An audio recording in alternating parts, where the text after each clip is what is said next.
Alrighty, good morning, good evening, and afternoon. I'll never say those in order. But you know what? It don't matter. Anyway, hope everybody's having a good day. I know it's a Monday, so most people are probably just chilling right now. Actually starting at my normal stream time instead of an hour later because I actually woke up at a normal time. Hooray. Whatever. Alrighty. Let's run our ads on Twitch. Then we get to play connections. And probably fail yet again. I haven't actually won in a hot minute. Maybe I should make an account for connections so we can log how many times I actually do anything or finish one. Sea monkey, jigsaw, balloon animal, clown nose, whoopee cushion. I don't know what that is. Bunny chicken, Lego set, fire engine, jumbo shrimp, pickup sticks, bouncy castle, water wings, light bright, stop sign, dark horse.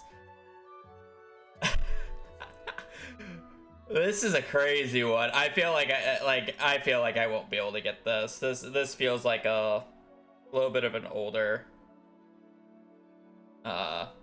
generation quiz.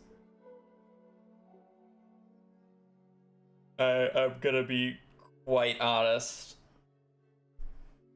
Bouncy castle, whoopin', balloon animal. Like, all inflated by air.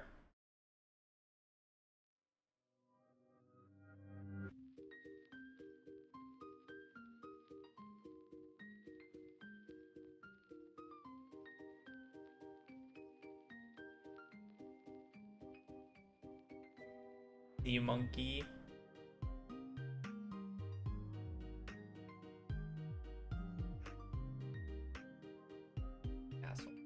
Like, what's funny chicken?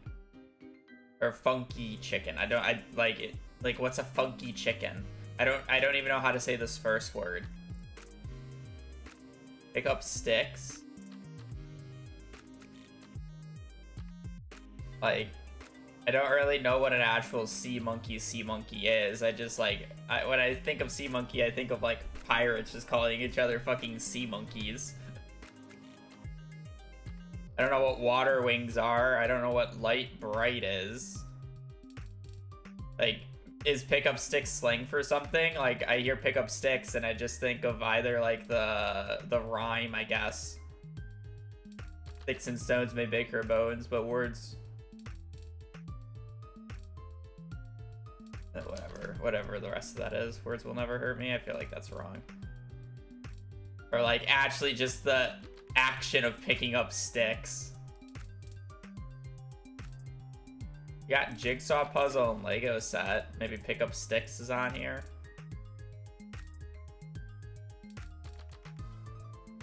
You know?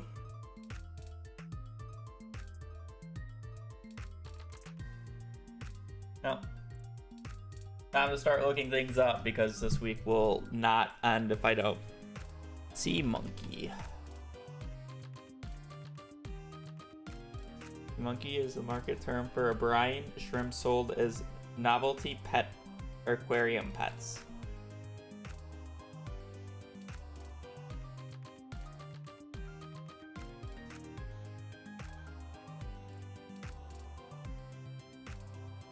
So, type of shrimp.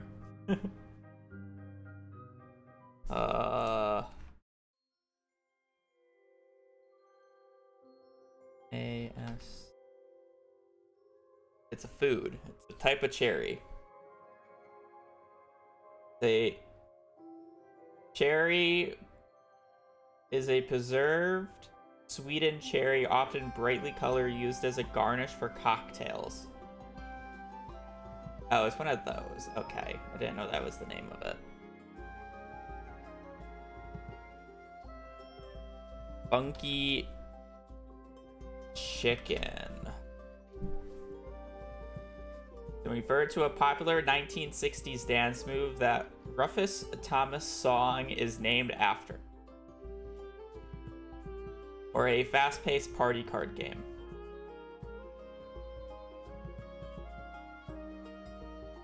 Interesting. Pick up sticks. A game of physical and mental skill in which a bunch of sticks between 8 and 10 centimeters long is dropped on a loose bunch onto a table into random piles. Each player in turn tries to remove a stick from the pile without disturbing any other object. Oh.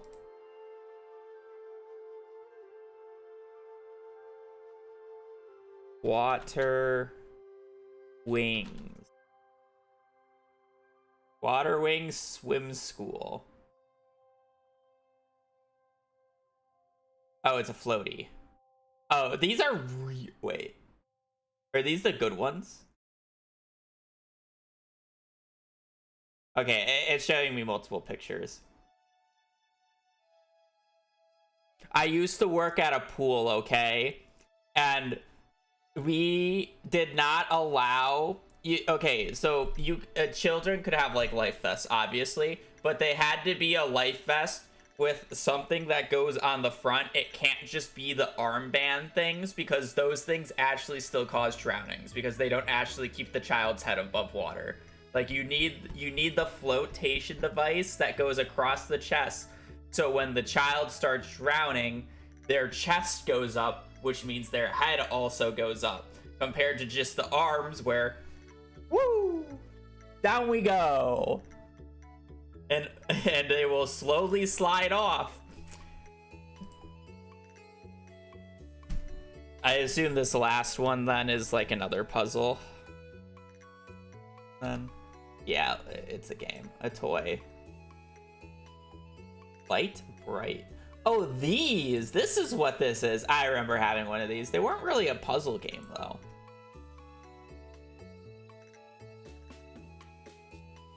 Things with a lot of pieces. Okay, that makes sense. And then what? Water Wings, Whoopee Cushion, Balloon Animal, Bouncy Castle.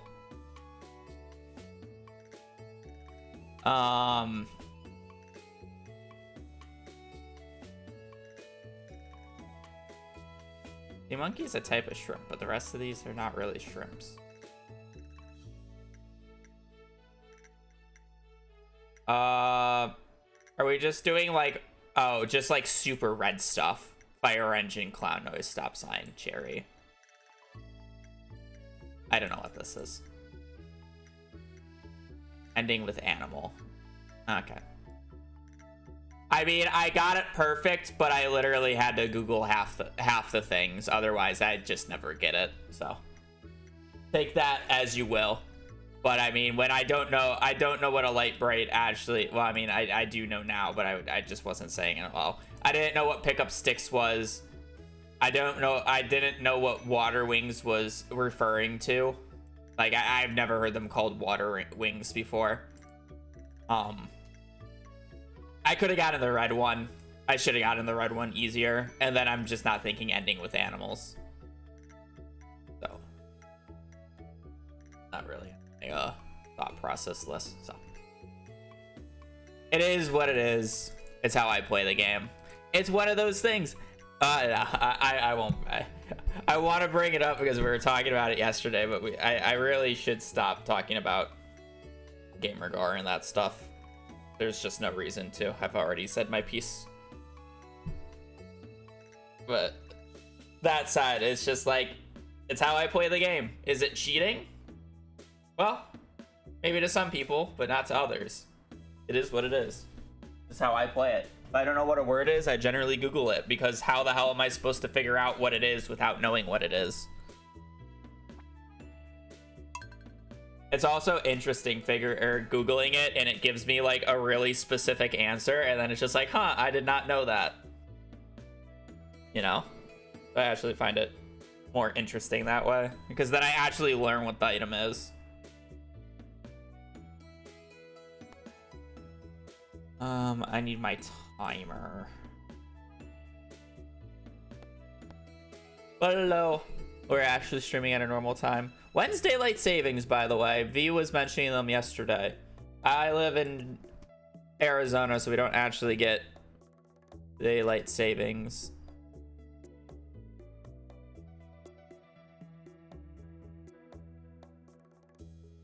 November 2nd. Oh, it happened already. Oh. Well. Well, hopefully it doesn't screw some of you Europeans over and I'm still streaming at a good time.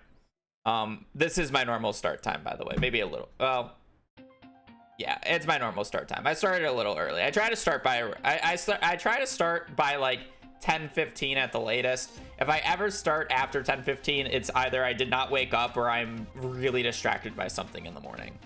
But I try to start by 10. Poor baby. We had ours last week, a week before. It was 5 p.m. Oh, okay. Yeah, the last few days I was waking up late. To be fair, I mean, it's my fault. I've been watching Worlds for League. Oh. And that's being held in China. So it's very fun when the games start at midnight. Not really. But yeah, other than that. Alright. Who's ready for more resets? Gompo, thank for the 23 months. Every day is going well. And hello to you too.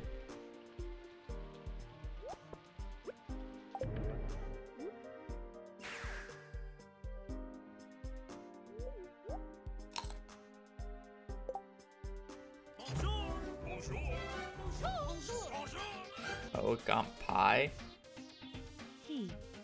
Oh. I thought you weren't supposed to pronounce the I when it's P-O-I and it's just Po.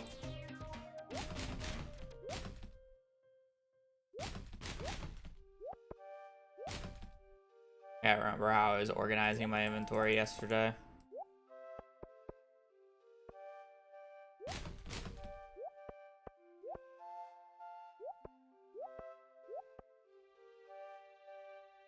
In English, but I made it when I was a good English speaker. I mean, I thought it was similar to it's like key, you know? Yeah, I guess key's not a good example.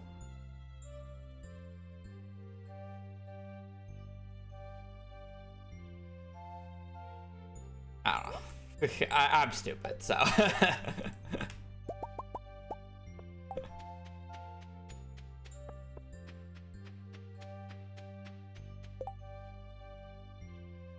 Desert Festival.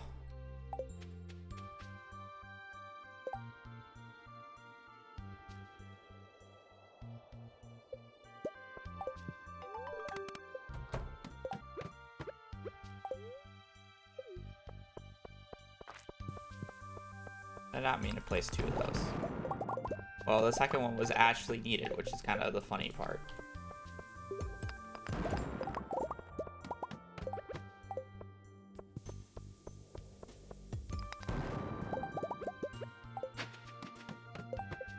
I need a bit of a warm-up today. I already feel myself slow as hell.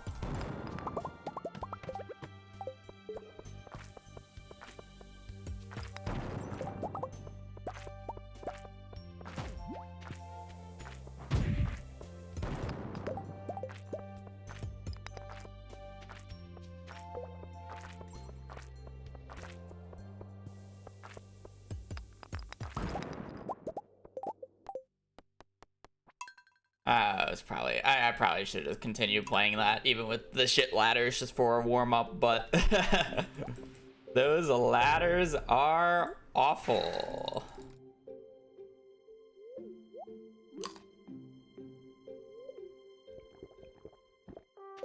So now I have to redo the entire inventory here.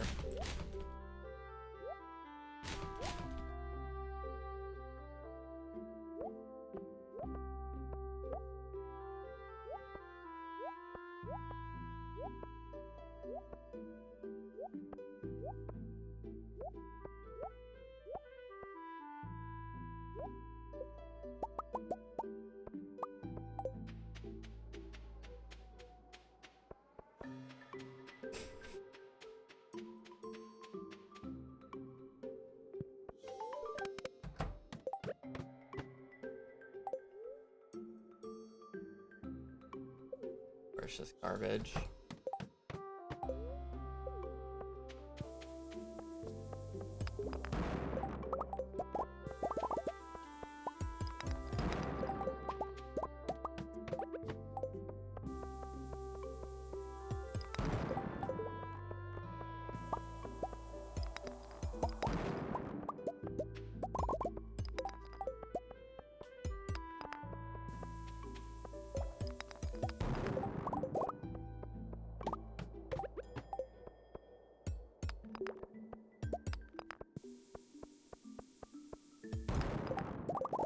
Man, this ladder luck has been awful in the 2 attempts that I've done today.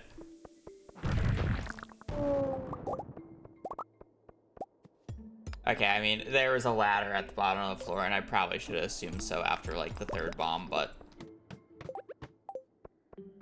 Holy...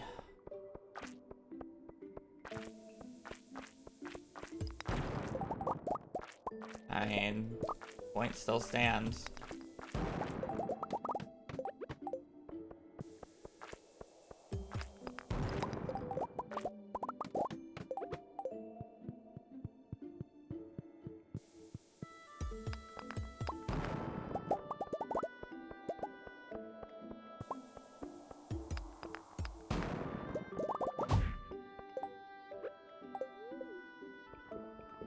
Level 20 drop.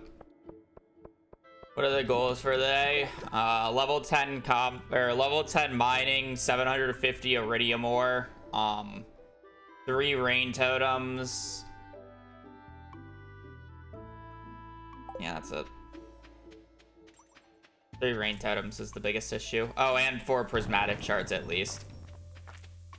But if you're getting 750 iridium ore on average, you should see about 8 prismatic shards. So the 4 prismatic shard part just is really not a factor,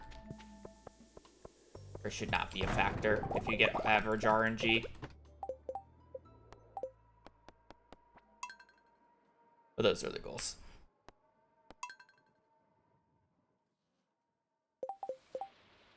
As a mid-max thing, you should get a screenshot for every floor. Oh, and then have it take 5 minutes to load the 1 image. Yeah, that's a great idea.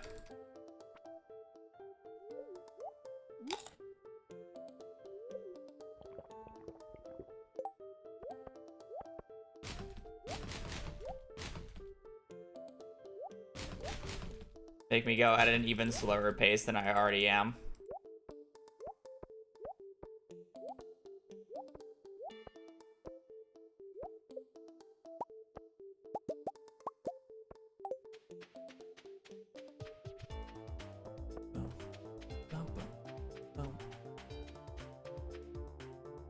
I swear Plants vs. Zombies music has been playing a lot of my Spotify. Is it because the remaster like just came out or whatever?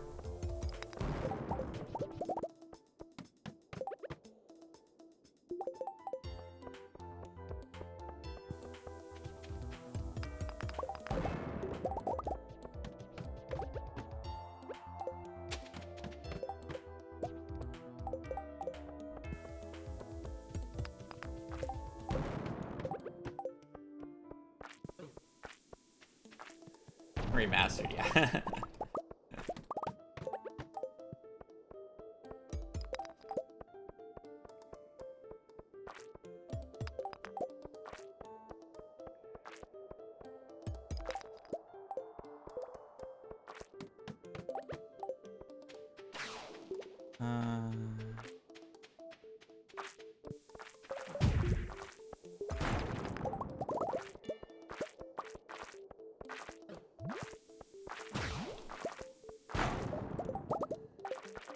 Wow.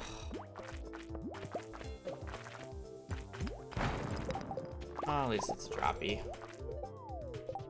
Only 4 kind of sucks, but holy.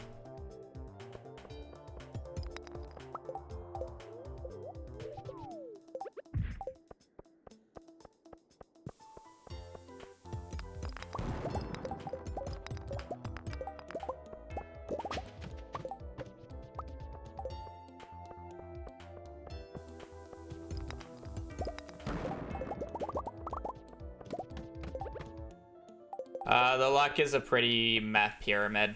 So it's good luck, but it's not like good luck. Good luck. It's positive at the very least.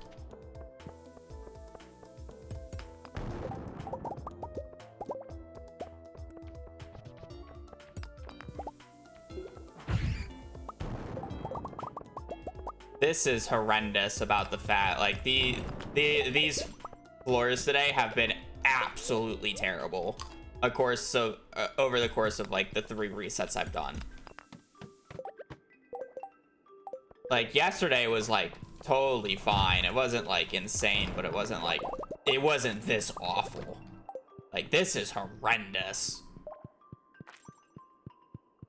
For context, the goal is to be on floor 100 by about 3 p.m. 4 at the latest. We're on pace to get to floor like 100 at like 7 with these types of fucking ladders.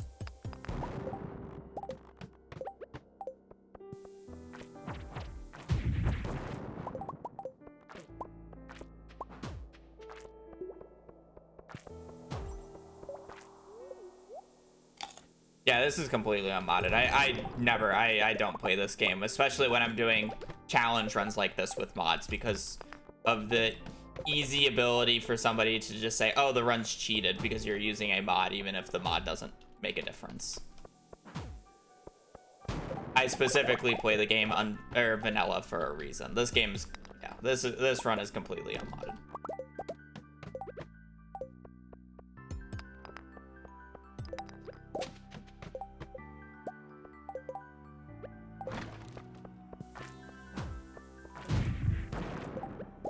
Not like I even play with mods on this game. I just have no desire.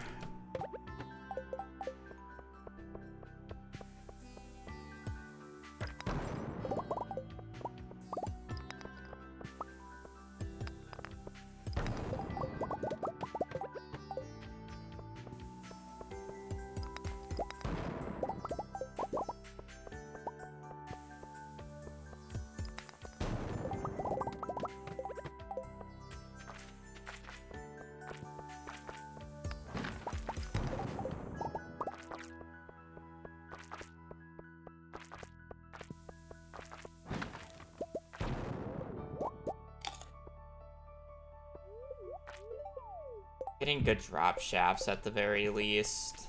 Really the only saving grace of this day right now. That pause.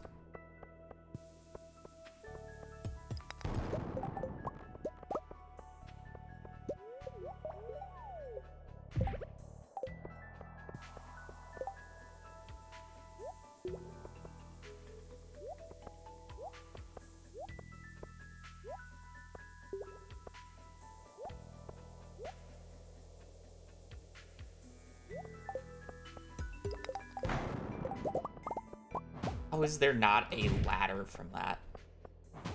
That's the part that I find crazy, is I'm not getting a ladder from that.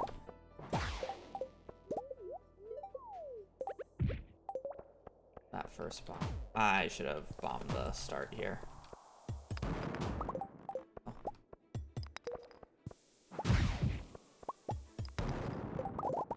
Like, there better be a fucking freebie on this floor.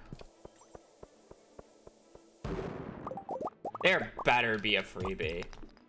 I have broken two.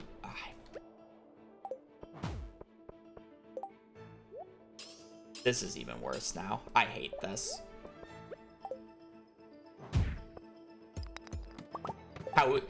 How was there not even a freebie on that floor? I literally blew up like 75 rocks. The statistical probability of me not getting a ladder from those like 3 bombs is literally in like the low point percentages.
skipping this floor. I was just hoping that there would be more rocks somewhere on the floor, but they just didn't spawn.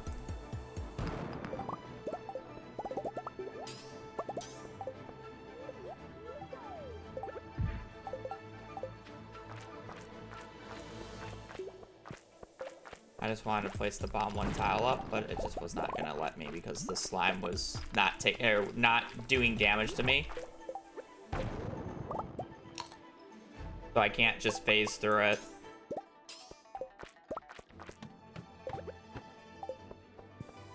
Refuse to actually deal damage to me.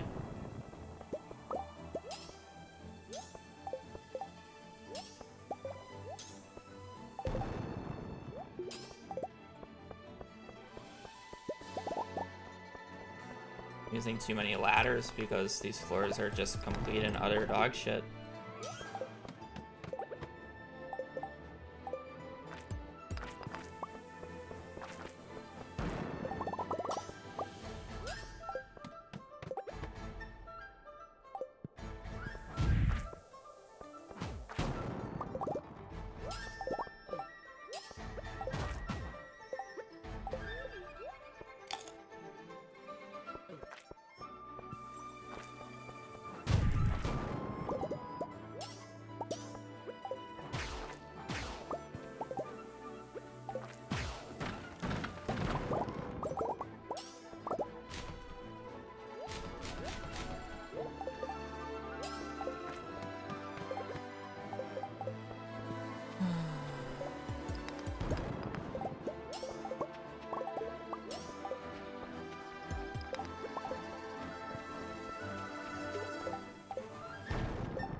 Yes, you want to be wearing the lucky ring as you enter a new floor because the higher luck level you have, the more likely you are going to see a chest floor.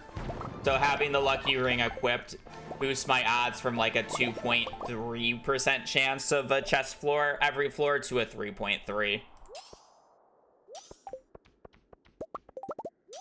Because I have the +1 luck while I enter the floor since it is decided upon floor load.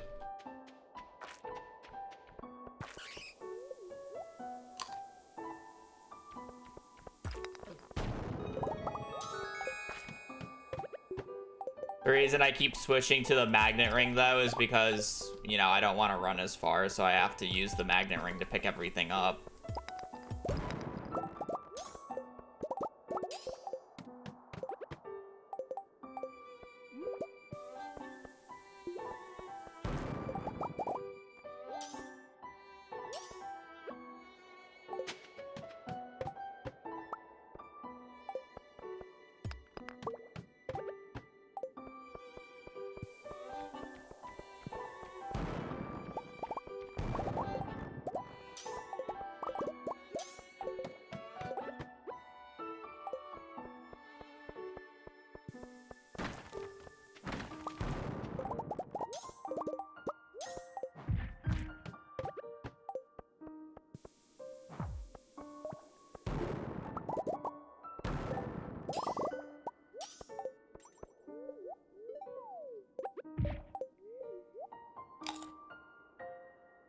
Yes, they're on the VODs channel.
Oh.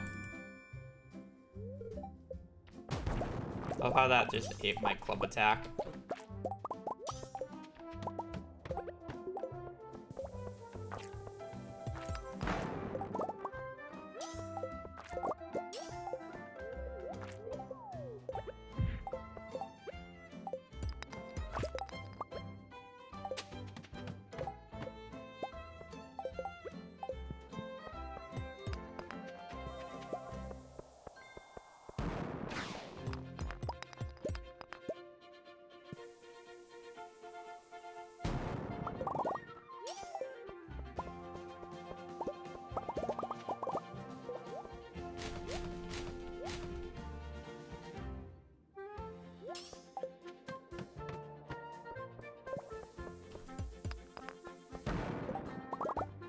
You love going down 2 floors.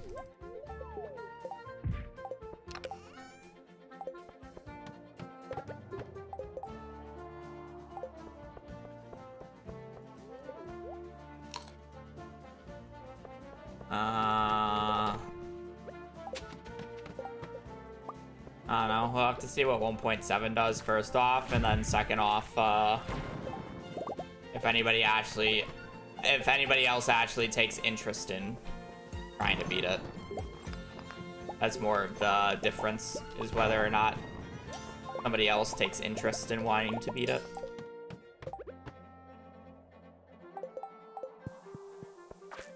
And for the most part, like, unless if you can get a sub 2 hour time, I don't think there's going to be much interest in running it, because my 205 is an actually like solid run, and like the next like realistic threshold, or like, you know, what do I call it, realistic, the next like big timestamp would be sub 2, but with the current route it's not, like, it's feasible, but it's really degenerate resetting.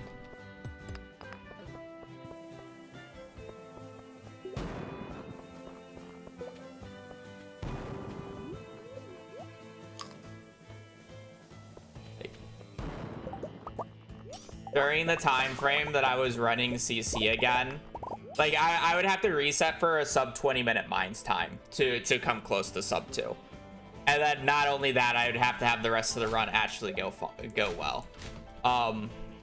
But just based off of the mines time alone, getting a sub 20 mines time, I could count the number of times I got a run that was sub 20 going out of the mines on like less than 2 hands during the like 2 to 3 months that I was grinding for the 205.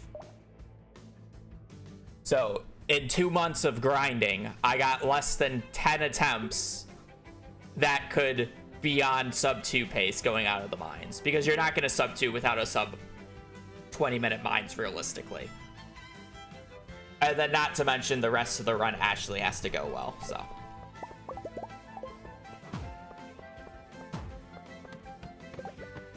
Currently, it's just not realistic.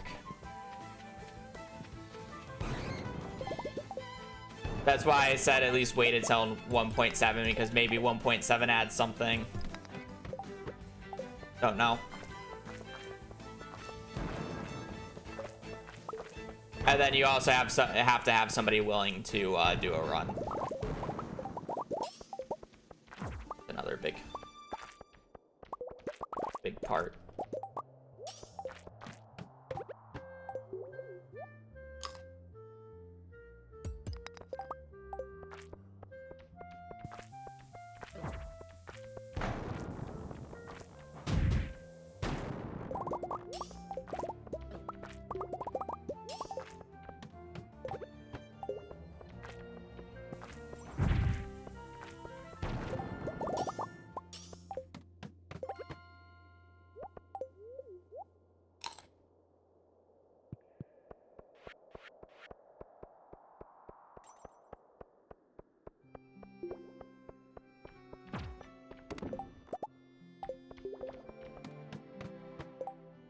.7 will add a new leaderboards. No, it won't. We don't separate by patch. 1.7 will be on the same leaderboards as 1.6, just like how 1.6 is on the same leaderboards as 1.5, 1.4, 1.3, 1.2, and 1.1.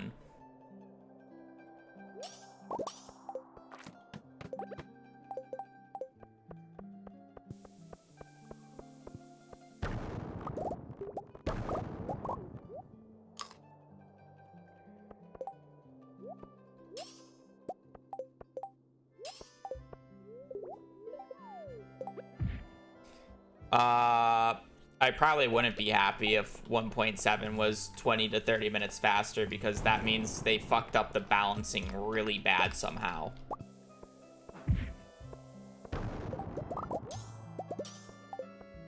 Because that's, if the run is 20 to 30 minutes faster, that is seeded level of performance.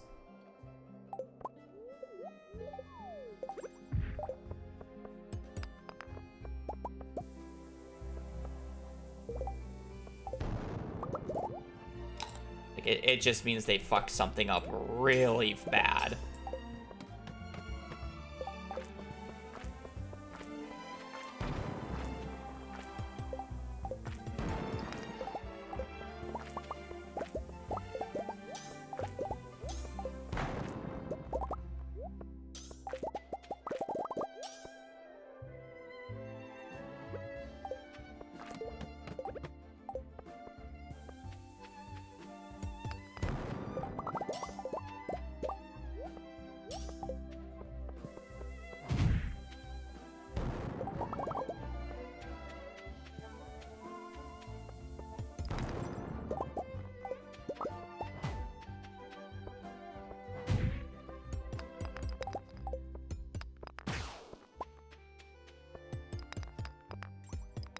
That, I guess.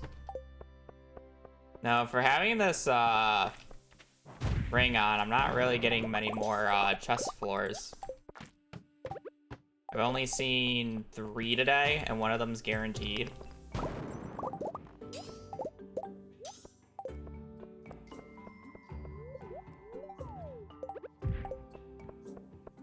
Kind of disappointing for all the extra work I have to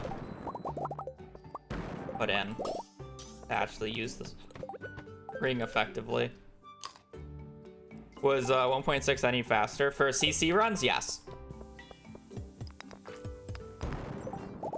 1.6 actually saved about 5 minutes over 1.5.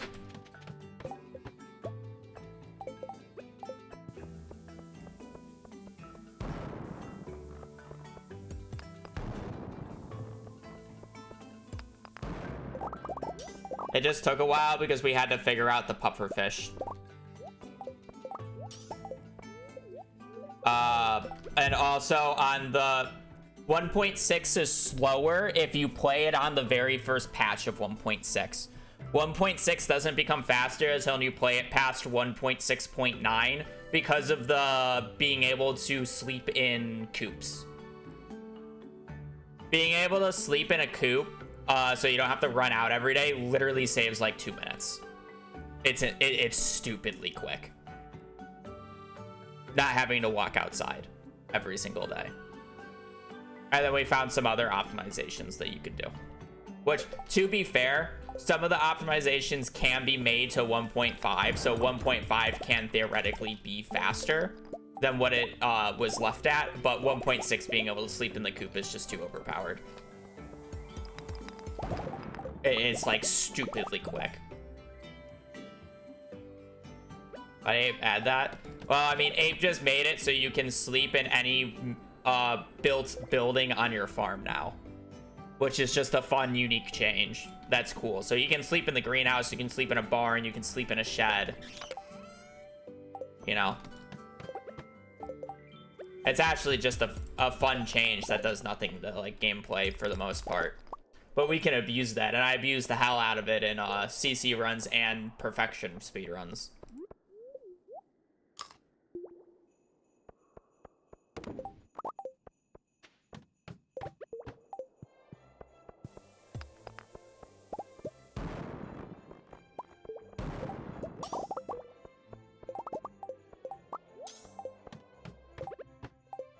And the 24-hour challenge, that is also true.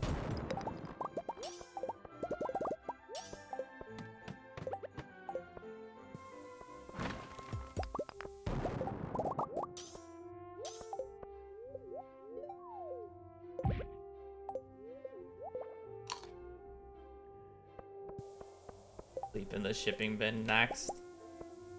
One.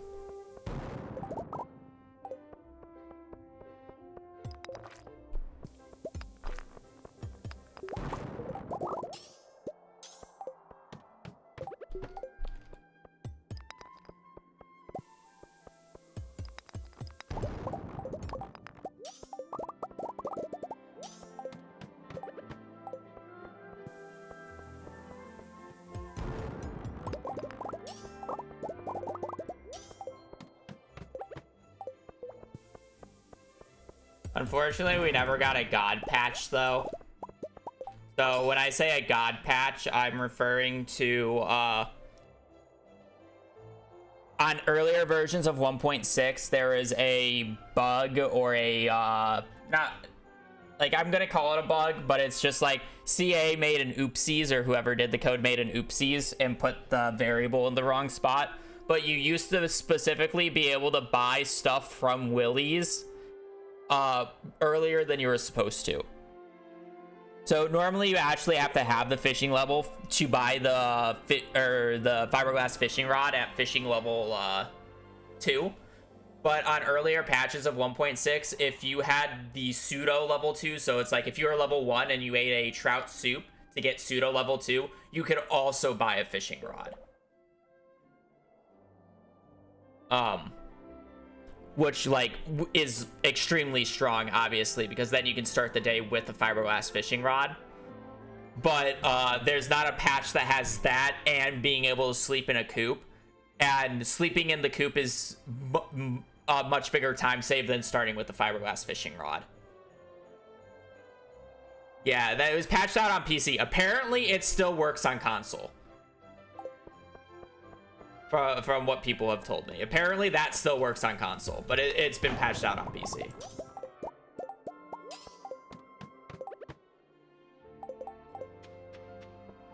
So there's no god patch, unfortunately. Because, to be fair, that would be broken. Console optimal for CC run, surely. I don't know if console has the ability to sleep in coops, though.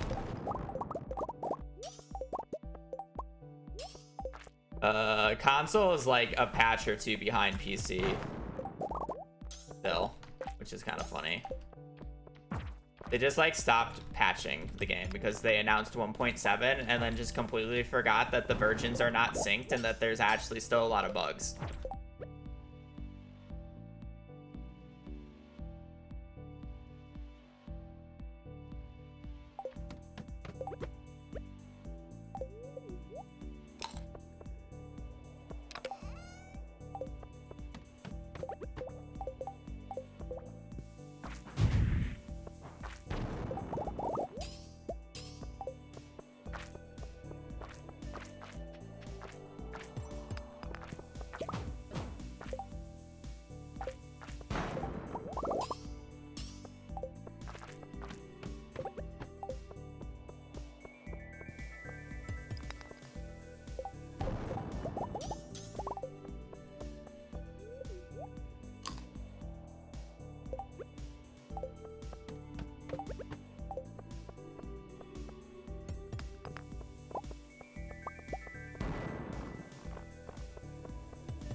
Yes, this challenge is done on current patch.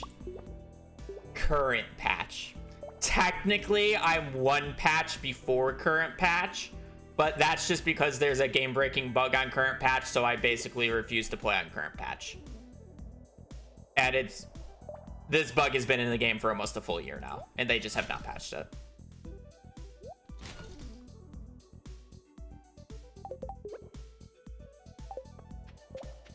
What's the bug? When you, I don't know the exact combination, but essentially when you eat in the mines, there's just a chance that the game pauses for 30 seconds and there's nothing you can do about it. So I just randomly take a forced 30-second break. It generally happens after you take damage and instant eat, but it's really weird and inconsistent. You can prevent it by like opening up the menu before you eat, but it's still extremely weird. Yeah, it's not exactly damage. I don't know the direct cause, but it happens. So I play one patch down, which you can easily do on Steam, by the way. Like, literally, if you just open up your Steam, go to your Steam libraries, open up Stardew Valley, right-click on it, go to properties, go to betas. You can, there's a bunch of betas that you can select, like 1.5.6 legacy, compatible, or like I have a compatible for 32-bit. You got 1.5.6. You can select 1.6.8, which is like before RNG changes. There's a previous version. Select the previous version of Stardew Valley, currently 1.6.14, which is what I'm playing on instead of 1.6.15. And then I have a few other ones that are beta tests, but other than that, yeah, it's really easy to just select and downgrade one patch. Like I don't even have to do any funky like third-party installing, which is nice.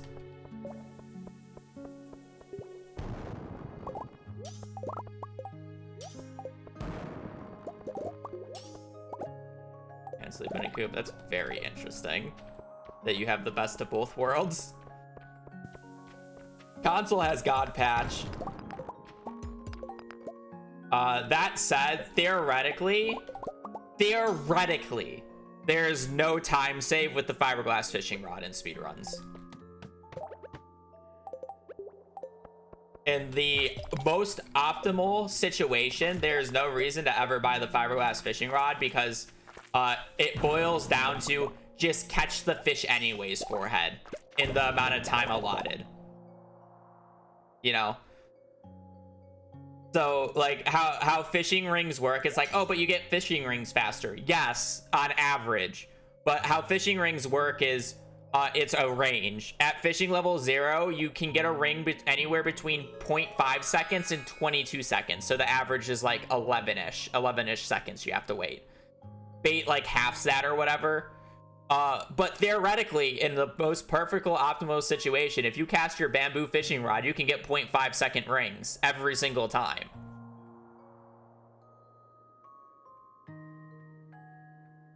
So, just get lucky.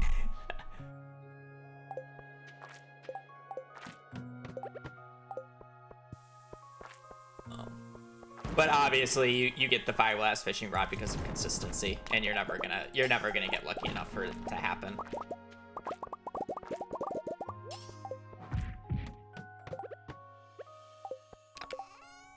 Fuck off! Yo, that. Oh. Come on! I'll have you know, I have rolled the rain totem 4 times throughout the past 2 streams now, and I have rolled 1 rain totem 3 times and 2 rain totems once. I have lost the 1 in 3 4 times now.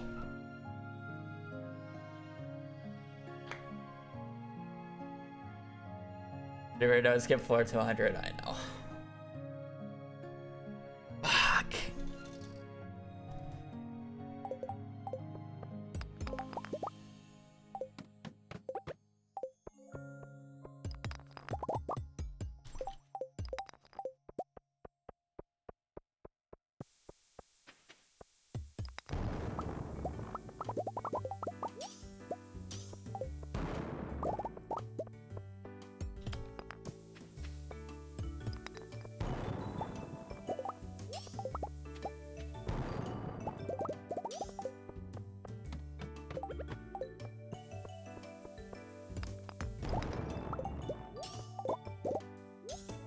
I'm actually down the ladder of this floor. Honestly, like shit to play.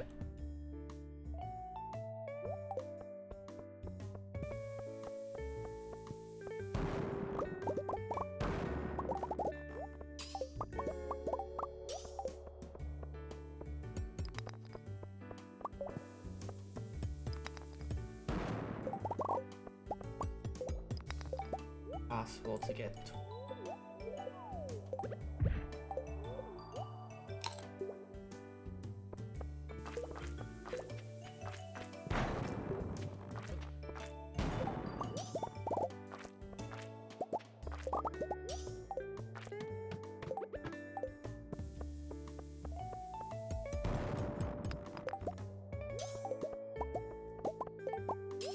We're chilling.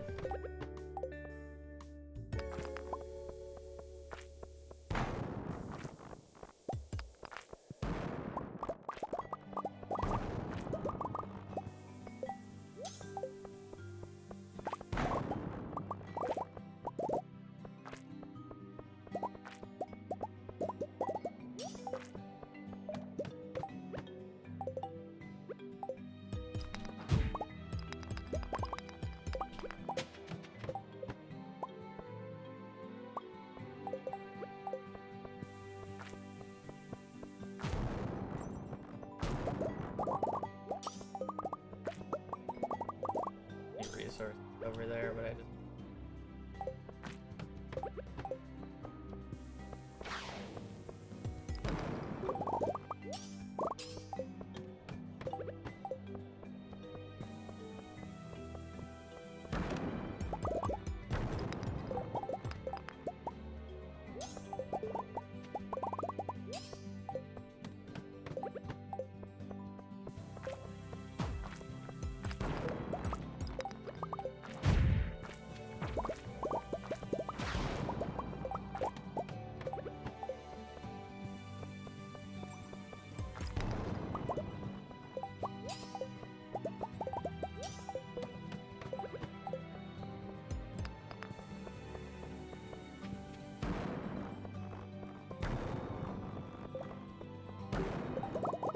Really? Won't matter.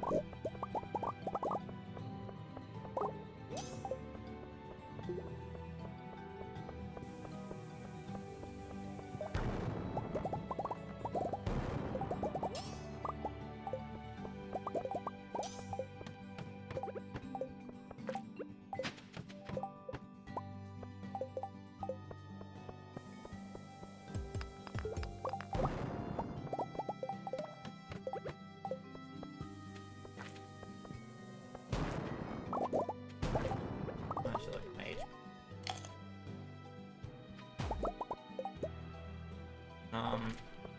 Well, you use the word extra like I actually need iridium in this run, so I'm selling it all. The answer to that, but.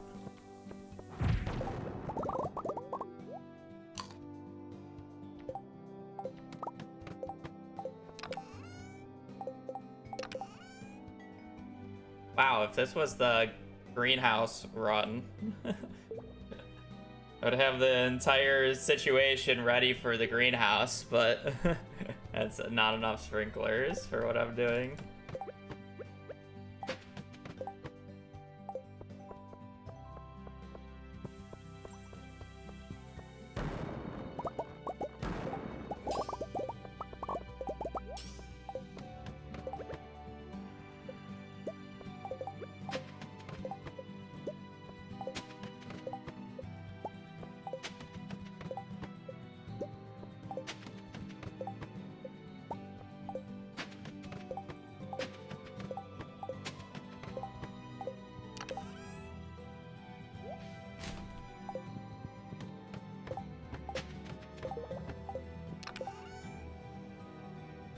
That's a lot of fucking sprinklers.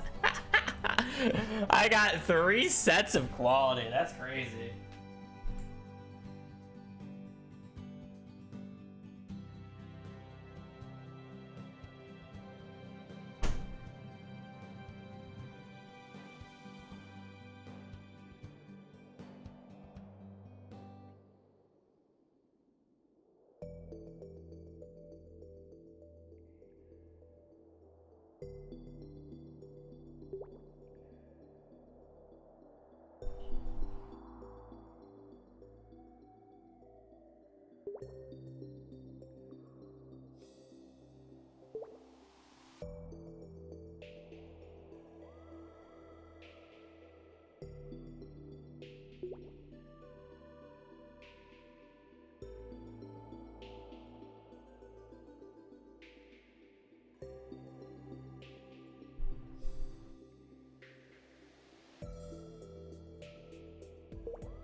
we'll be doing more days in the mines, but they won't be hard forcing ring totems is the difference. Like, if I didn't need rain totems, this day would be easily enough. Like, literally almost, this is the most iridium ore I've had in a run so far, and then 11 prismatic shards, right? Like, this day is only bad purely because I need 3 rain totems. Wait, so to take the lucky thing with me? Oh, my bad. I should have remembered to take the luck ring with me. Frisbee luck out of control. I mean, it was over average, but it wasn't that much over average. The average with 800 ore is like 9 prismatics, so I got 2 over average.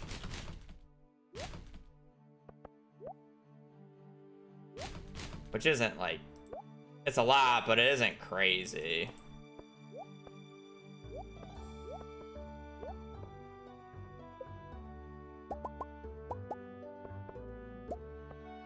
Contrary to popular belief. Again, I should average about 8 to 9 prismatic shards if I complete a full run.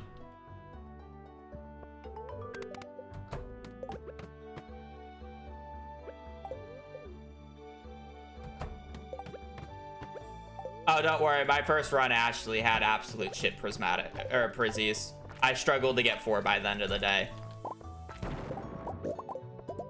Trust me, that's already happened. It just happens. But again, like, getting 4 when I'm supposed to get 8 to 9 is much different than getting 11 when I'm supposed to get 8 and 9. One is a 2-point difference, the other is a 4-point difference. You know.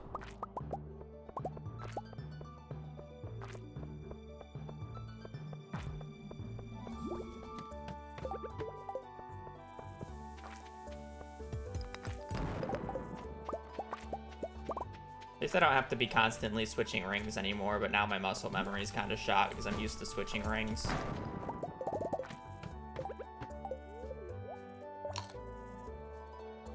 Yeah, I did have 2 totems first run when I had the prizzies, but yeah. Or the prizzy drought.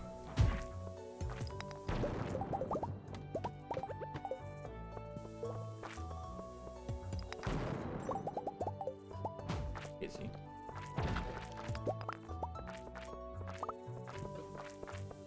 Yeah, there's just a really big fake concept about whether or not prismatic shards are like rare or not. I always laugh when somebody says prismatic shards are rare. It's just, they're rare if you don't know what you're doing.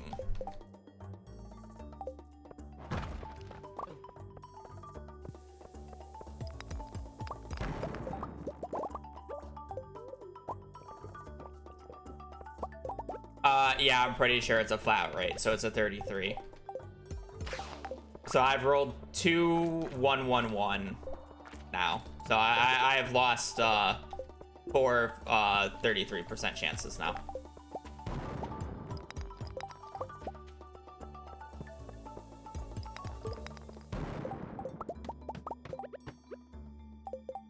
Which, I mean, isn't out of the range of, obviously, like, statistically abnormal results. Like, below average, hardly, but not like it's crazy odds that I haven't hit it yet. It's actually kind of more crazy that I've hit 4 rain totem chests so far. Because I'm pretty sure I'm supposed to... Oh, there's a drop shaft over there. I'm supposed to, like, go through, like, more than 50, 60 chests before I even see one. And I'm definitely not going through that many chests between these intervals. Because each run I'm seeing 1 on 100, 2 on 200, so 3 total. Plus, like, generally 1 to 2 more. So it's, like, on average, I'm seeing about, like, 5 chest rooms a run.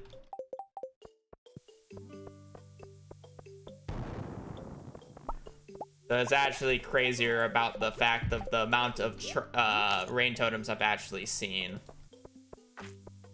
in general. Is actually pretty big.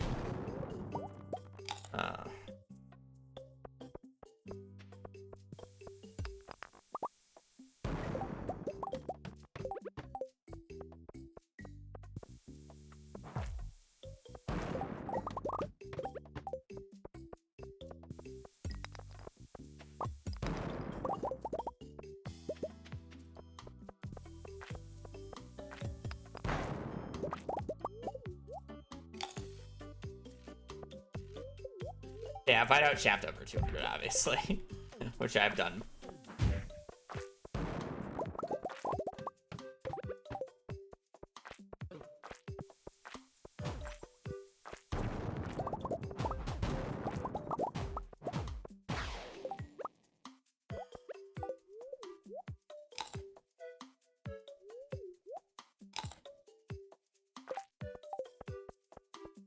But it's like the reason people think prismatic shards are rare is first off, they don't know how to do skull cavern dives, which is like the crux of the problem. And then second off, they refuse to do skull cavern dives before having the galaxy sword because they think it's impossible without the galaxy sword.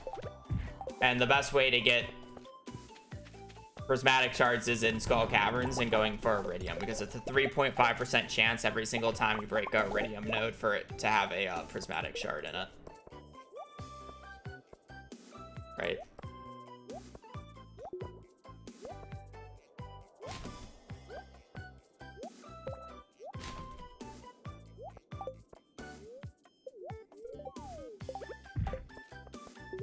So if you want prismatic shards, you got to break the most amount of iridium nodes as you can possibly find, which the best way to do that is to go deep in skull caverns. But people struggle to go deep in skull caverns because of lack of knowledge. Not even like you have to go that deep. Like I'm going to floor 200 and I'm only using bombs today. Not using mega bombs. I don't have magic rock candy. It's not even like a great luck day. I'm just casually getting to 200.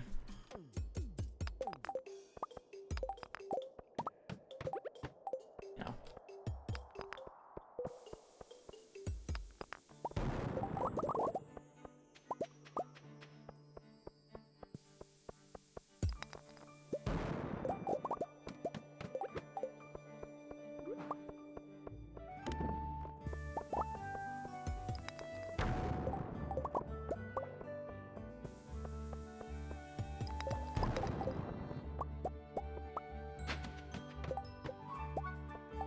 You don't really even need 200.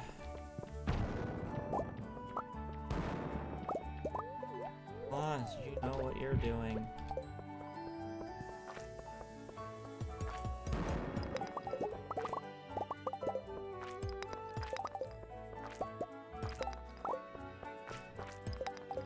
It's not looking good, but I've also kind of refused to use ladders, so it's actually looking good at the same time.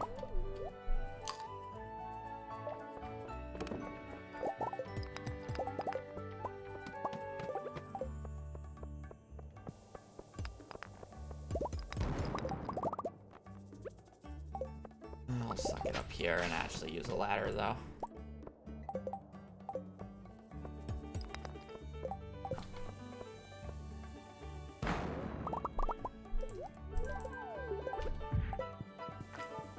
I mean, I'm not gonna, like, not use a ladder on that floor, you know? Like, I'm stupid, but I'm not stupid.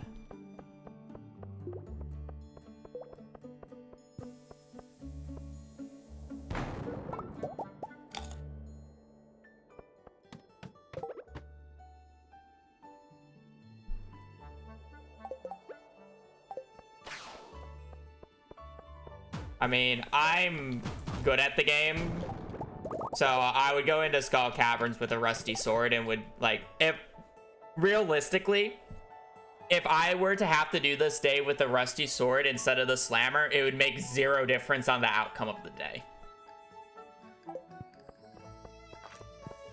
Like, Like, it would actually make zero difference on the outcome of the day.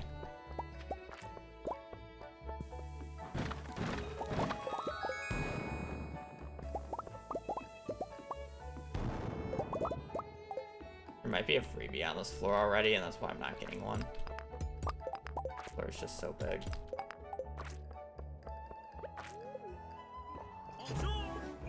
Markov, Brian, thank you for the prime. Your day is going well. Happy Monday.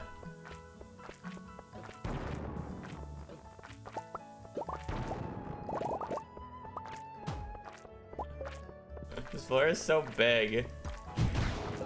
There wasn't a ladder on the floor. That's crazy how many.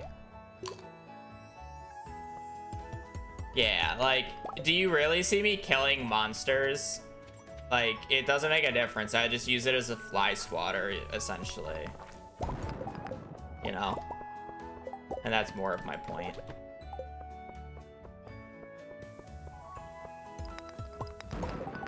To be used as a fly swatter. Like, I am able to occasionally kill enemies with a slammer, and I will do that when I get, like, an opportunity to do that, but otherwise, it's just like, I'm just ignoring.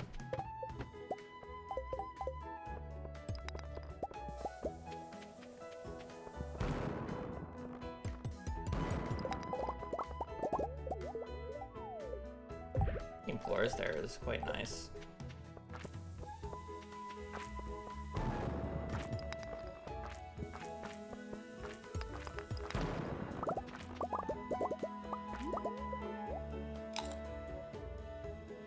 POV of the farmer. I just survived 5 bombs in my face, but that's okay. Just let me eat a salad to fully recover.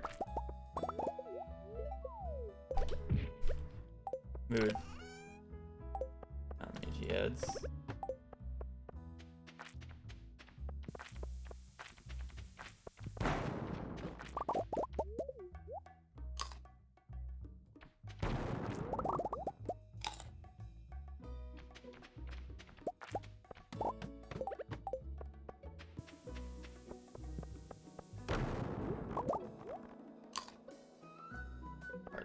Anything here. Such a bad second bomb placement.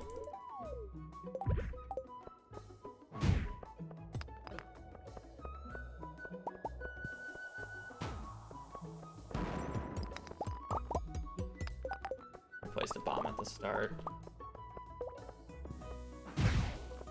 Like, that's like one of the rare exceptions because I'm waiting for bombs to go off, so I'm killing an enemy. Like, I could very easily just, like, swat the enemy away as I wait for the bomb to go off, and it won't make a difference.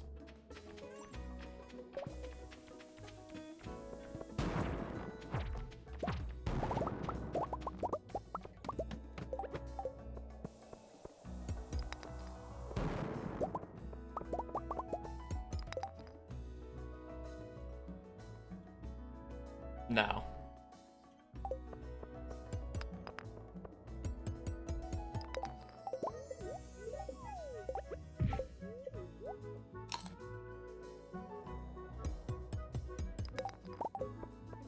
Yeah, I don't know why the protection isn't on floor 200 and floor 300. What?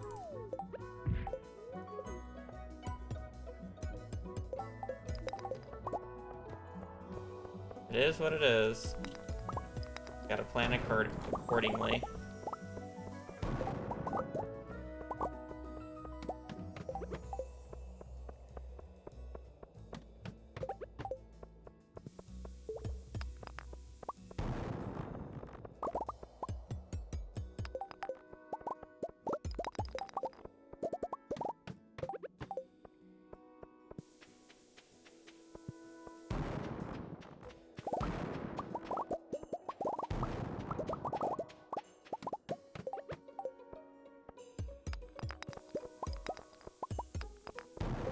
I'm surprised I hit both of those.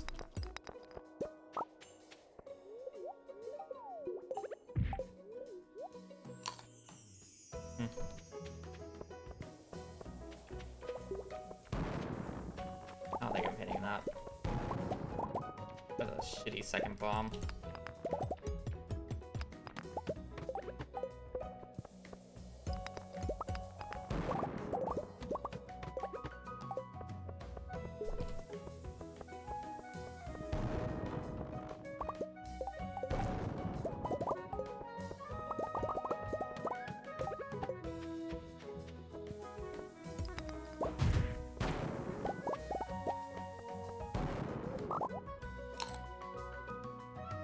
87.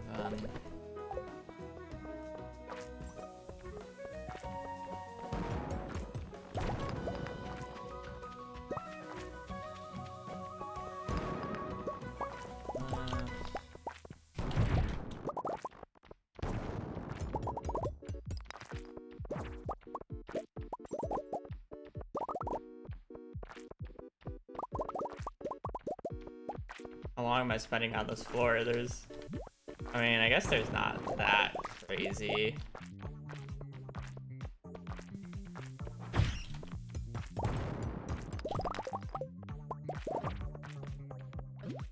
Ew.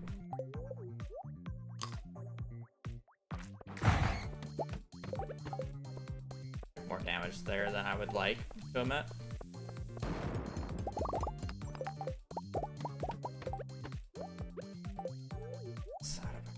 Free.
Where's the ladder at?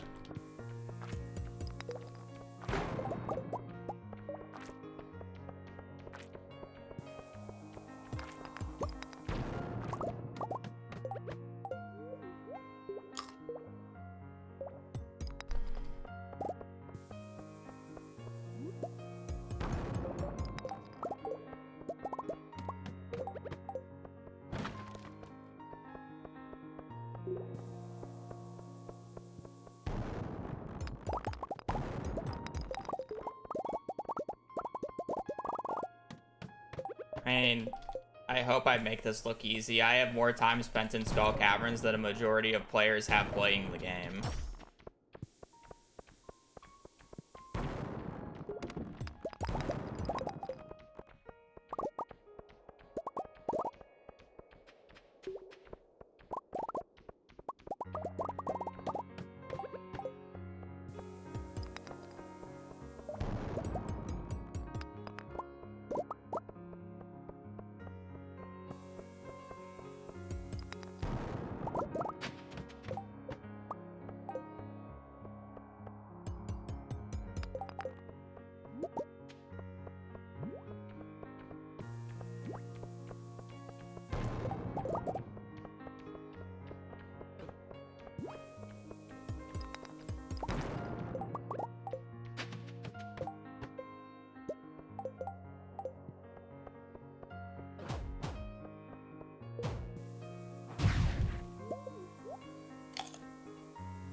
surprised that hit all 3 of those.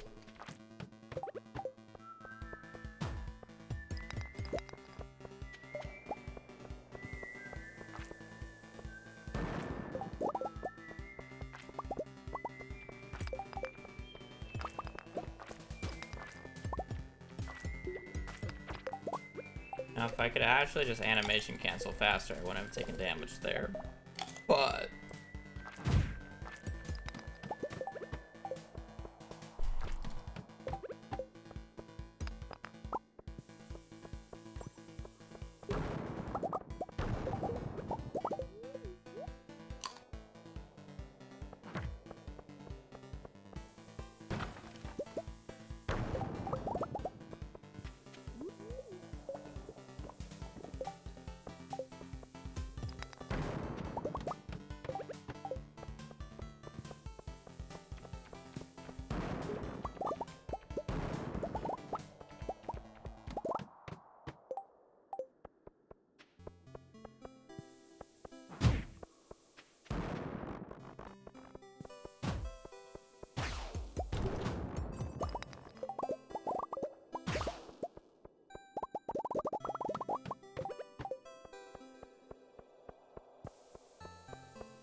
I should make a video going over how to sidestep better.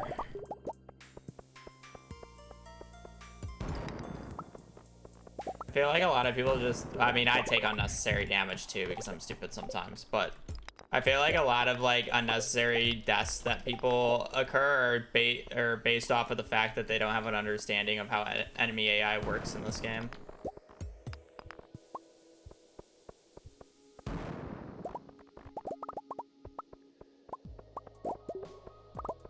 And like my movement sometimes just seems like completely erratic.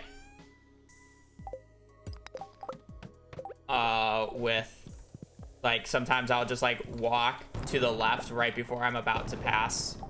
I'm pretty sure this would take me past go 1. I think it's a 7th floor drop shaft. Like I go slightly out of my way to just keep going forward. You know? To like dodge enemies. And it's like a calculated thing. It's not something I'm just like doing to do.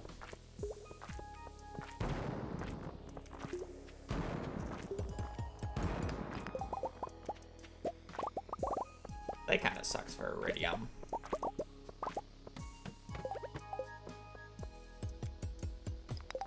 Flying enemies are definitely the hardest one to explain.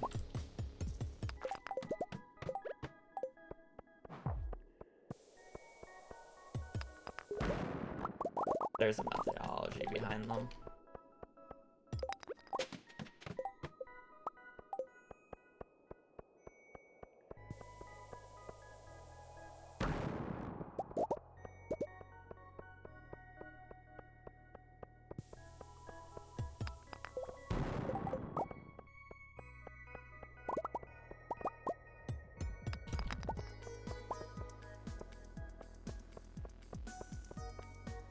Oh man, I wonder if I should take this drop shaft.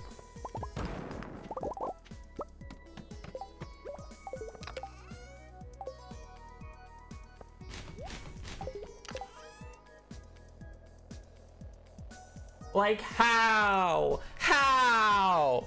That is the 5th rain totem I've seen, and 4 of them have been singletons. Like, how? Please give me 3. This is crazy, the amount of, like, rain totem chests I've seen, but they've all just not been good. It would have been so funny if that was rain totems. It would have been so funny. I'm honestly so disappointed that that wasn't rain totems.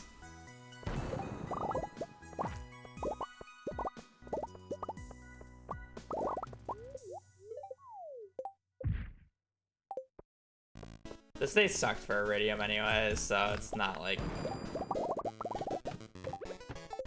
I'm too distraught. I'm like 150 lower than what I would like to be at.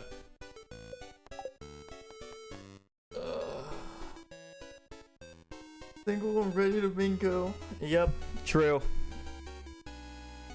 Nah, I don't know if I don't know if I'm ready to mingle at my point in my life. I feel like I have to be happy with myself first.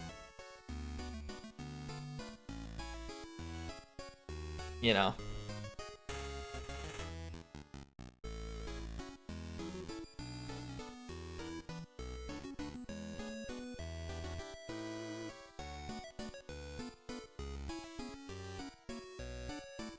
The takeaway is getting from watching yourself is don't be afraid to play yourself up. True.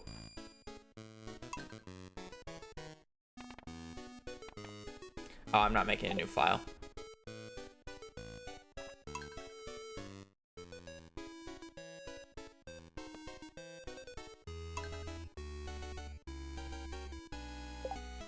Ah, no, I don't count resets. That's such a degrading way of playing this game.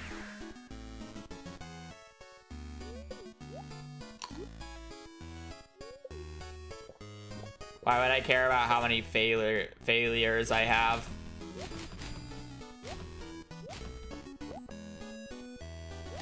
Either you get it or you don't.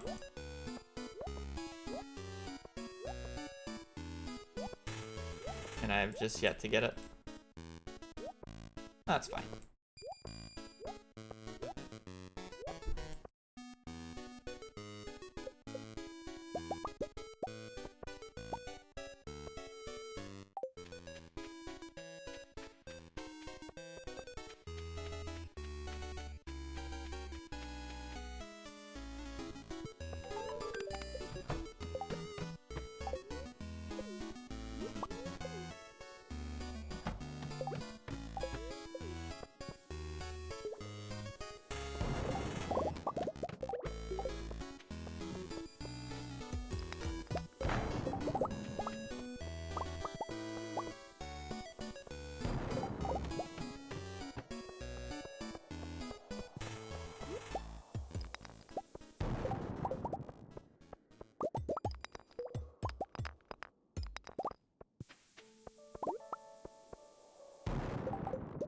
I kind of like to have gone to the left-hand side there to get the diamond and ruby, but it's not a huge deal.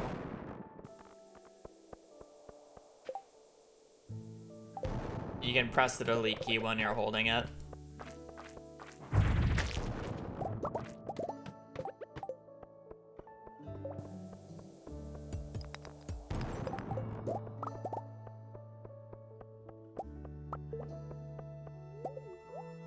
Hello.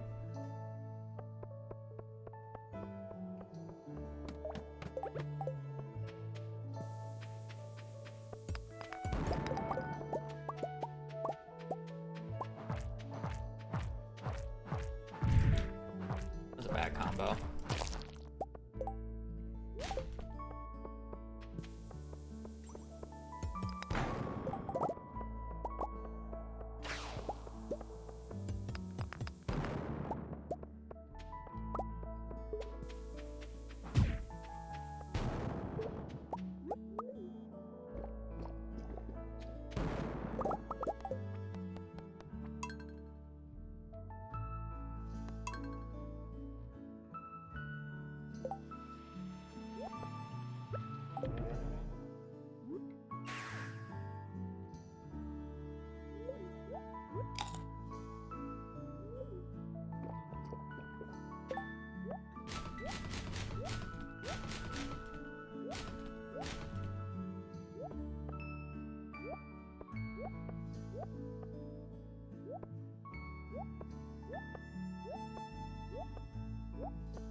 Do you like playing Stardew? I wouldn't be playing Stardew if I didn't enjoy playing it. Can it be frustrating at times? Yeah, but that's just how it is. It's RNG.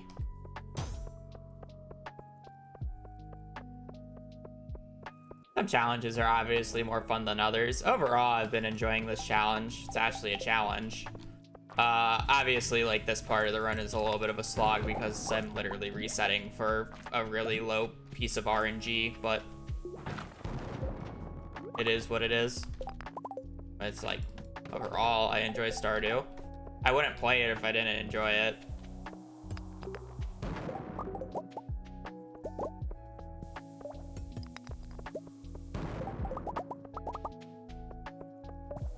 I complain about the game because I'm passionate about the game.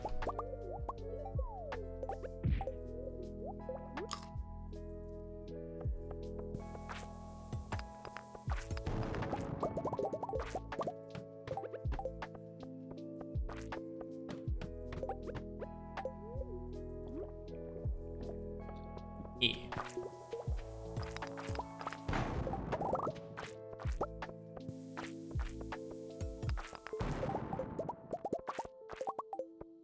At minimum 200. The main goal of today is to get 3 rain totems because I need it to rain 3 times. Or I need to make it rain 3 times by the end of the run. Which is the main reason I'm resetting this day over and over again. And the main reason I want to go to floor 200 because floor 200 has 2 guaranteed crates on them that give me 2 chances at rain totems.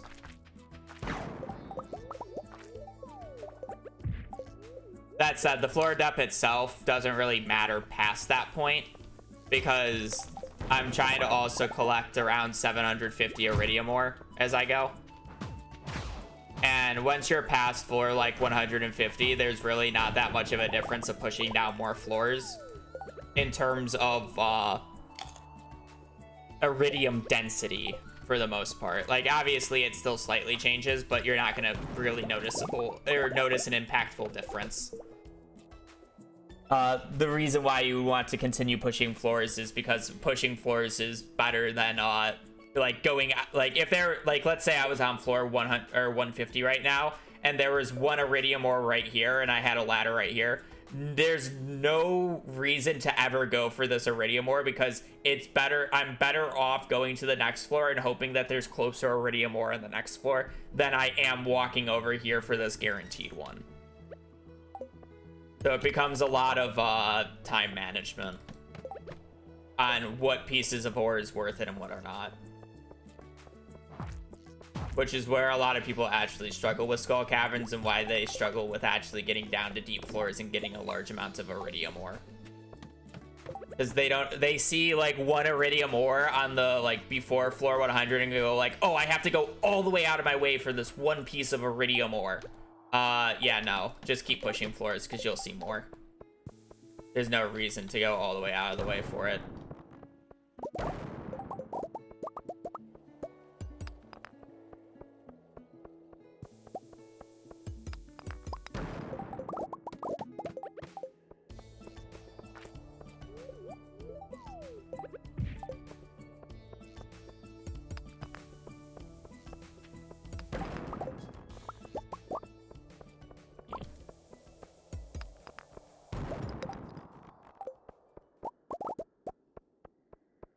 Like, because this is my next bomb spot, I'm going for this iridium ore. But if I got a ladder from any of my previous bomb spots, I never would go for that iridium ore. It's just not worth my time.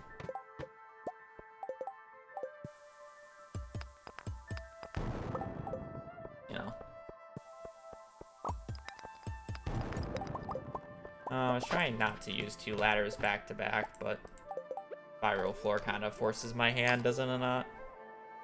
I did make a guide. I have a guide on the Calico Egg Festival, which is essentially doubles as a Skull Cavern dive. Because, you know, how Skull Caverns fundamentally works.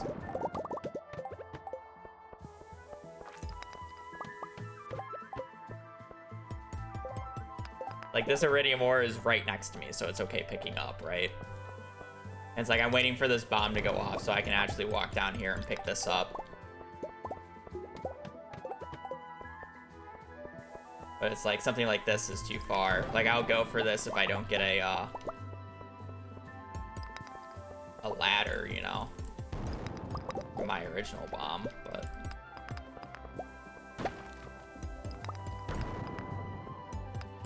that's unfortunate. Ladders. Oh, awful.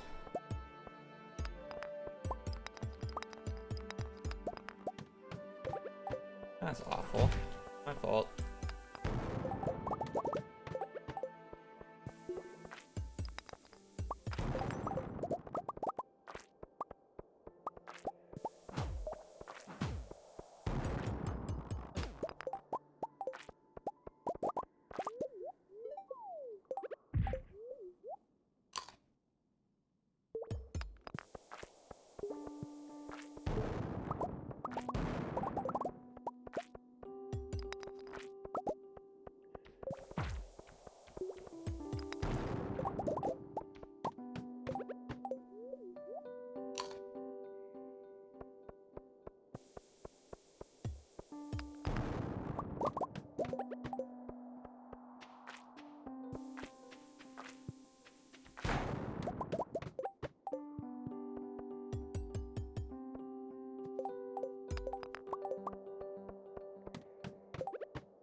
I mean, none. There's none in my inventory.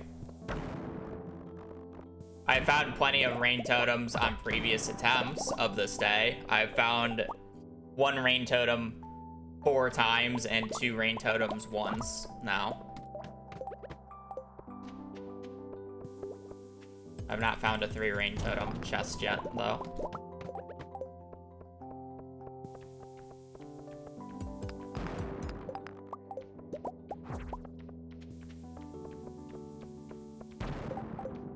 So risky running away from that because it's like I really wanted to have the ladder, but I didn't really trust the game for it to give me a ladder.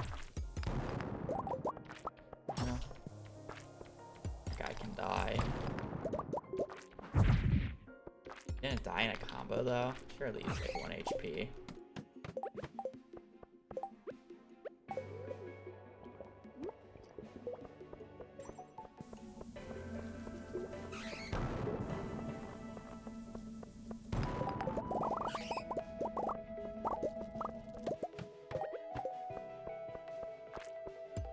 Yeah, maybe I should. There.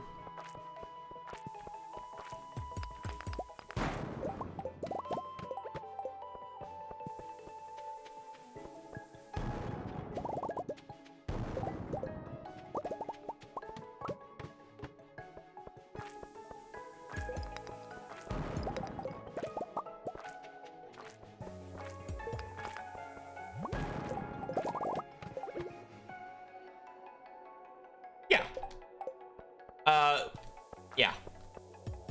I'm more likely going to get 3 rain totems for 1 chest than getting 2 sets of rain totems from, like, let's say I get a 2 and a 1. Like, that's possible to get a 2 and 1. It's just less likely than just getting a raw 3. That said, it is another way that I can get to 3. I just need 3 total. It doesn't need to be 3 from 1. That's why I generally continue the runs until the very end of the day. As long as it's like fine pace.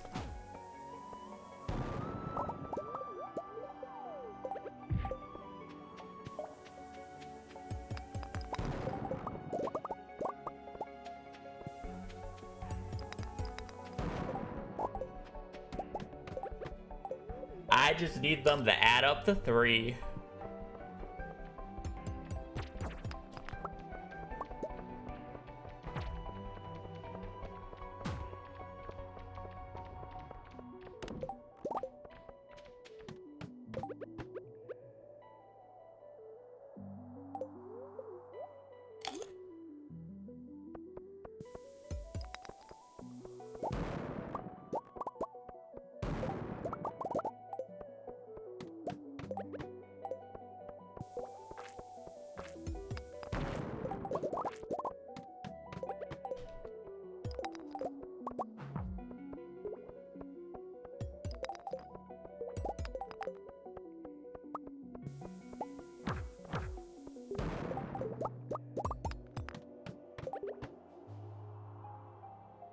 Yeah, you have to have the note for the cutscene to activate.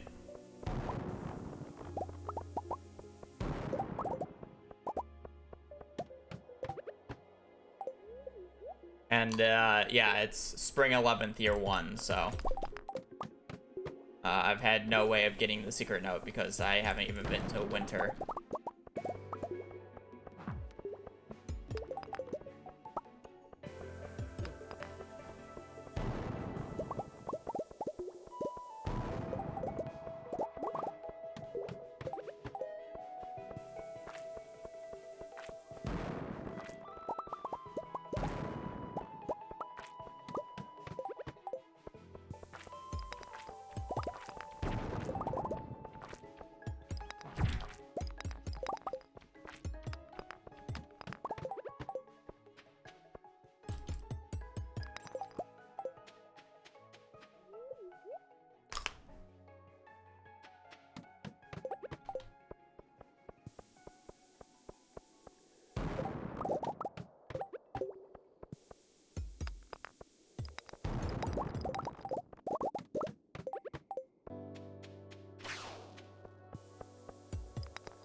I didn't get a ladder from that. Blue cowboy hat. I think the red cowboy hat's the only hat I haven't gotten so far.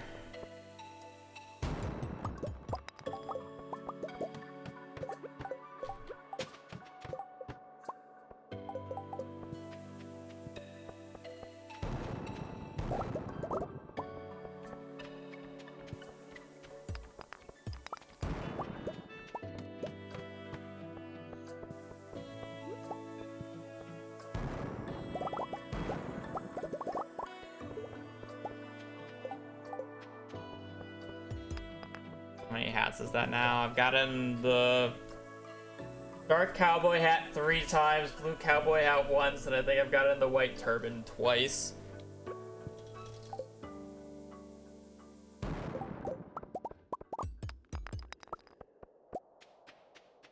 Funny enough, out of every single item that I've gotten rain totems the most. I've gotten rain totems 5 times, and I think the only other one that I'm even close to having that many is auto grabbers at like 3 or 4. Yeah, it's like it's rain totems I've gotten 5 times, right? Yeah, I've got rain totems 5 times, and then like auto grabbers and dark cowboy hats 3. Hi, my baby. Did Brittany leave you? How are you? Wanna go lay down? Are you trying to get under my desk? Oh, why? Why are you being so needy right now? I know, Brittany left you again. Poor thing.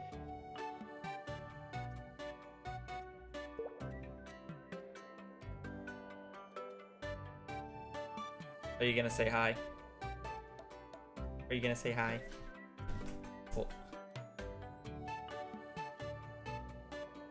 I can't let you out on the balcony. You know this. Or maybe I can.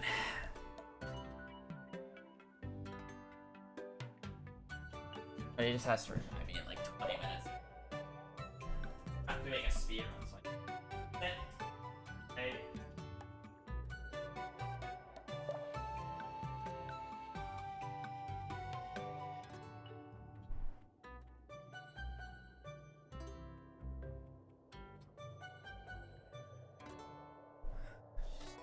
Baby.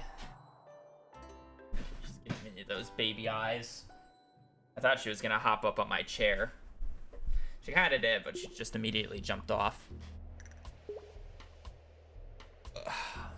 Well, since I'm not doing a speed run, I can technically let her outside because, I mean, she'll probably start barking before she actually wants to be let inside, and when she starts barking, I let her inside. So, and she's generally not barking to be let inside. She's generally barking at somebody outside, and then that's embarrassing, so we make her come in.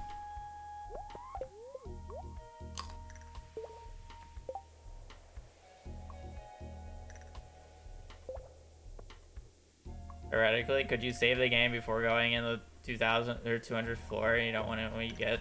Well, yeah, but you can't do that unless if you're on mobile, so saving doesn't work like that in Stardew, so.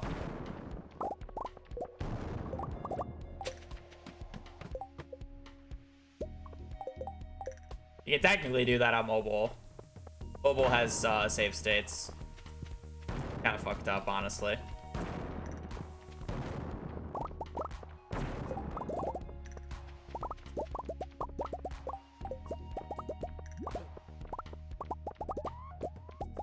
But yeah, theoretically you can do that on mobile. But my iridium ore! So rude. So rude of that floor.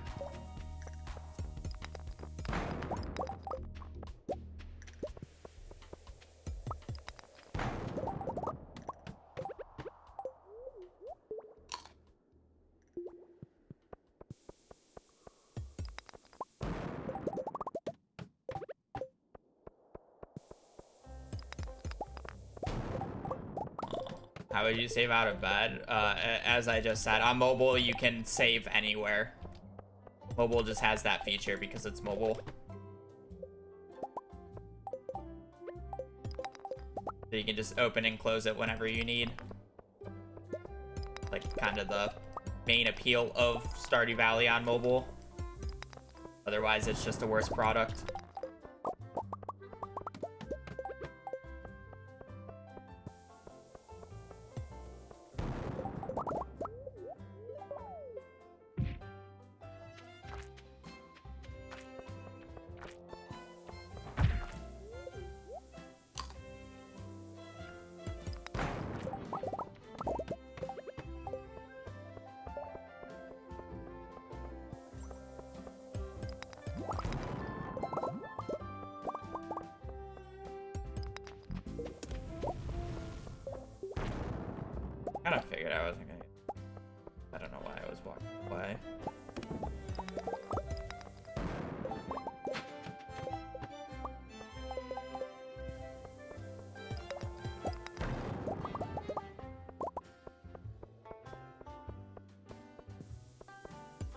Yeah, it makes sense.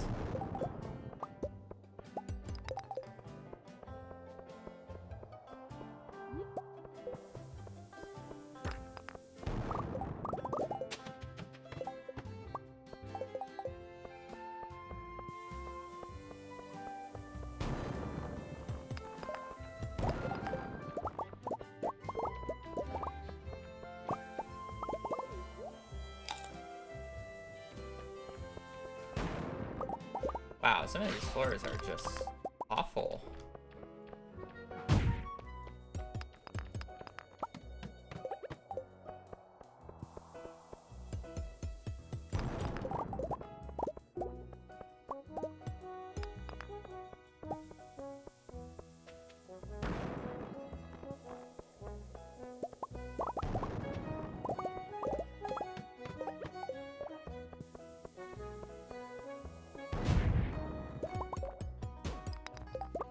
That guy not get hit.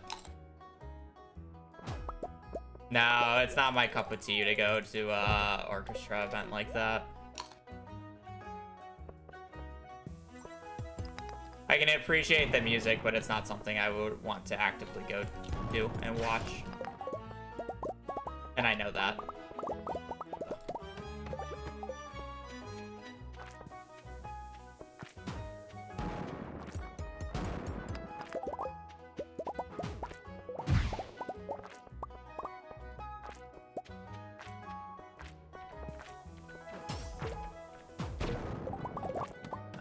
I said this a few days ago, but I'm not actually a huge, like, music fanatic in the first place. The only time I ever listen to music is literally on stream or in the car. Like, when I'm doing weird day tasks or just, like, doing whatever, playing a random game in my off time, I don't listen to music. Like, the only time I listen to music is on stream when at my computer.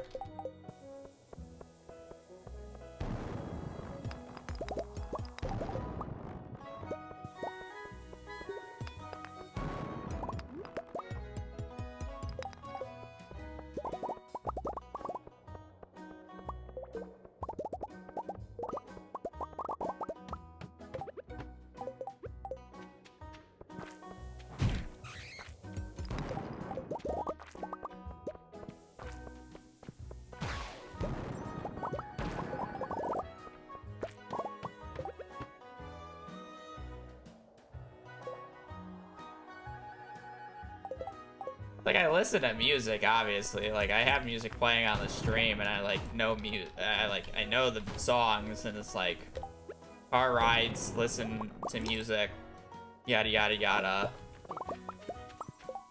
Whole shebang, but it's not, like, you know.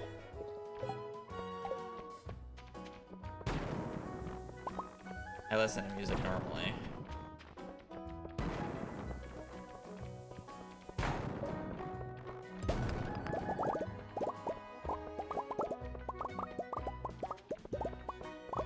I guess the only other task that I listen to music while doing is, like when I take, well, I don't do it when I take Hazel out at night, but it's like when my sister like leaves town or whatever, goes and visits home, and I have to take care of the baby girl, and like, you know, she wants her 4 o'clock walk. And it's like, I'll go and give her her walk, obviously, but it's like, I'll listen to music while I do that. But that's similar to, like, a car ride, I feel like, in terms of, like, when I would listen to music.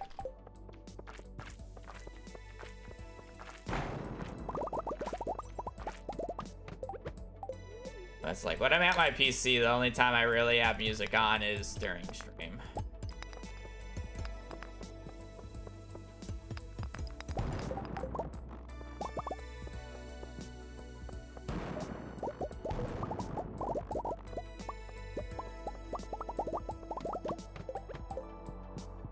Yeah, what a floor, but it's 11 p.m. and I'm on floor 140. I don't even think we're gonna make it to 200 today.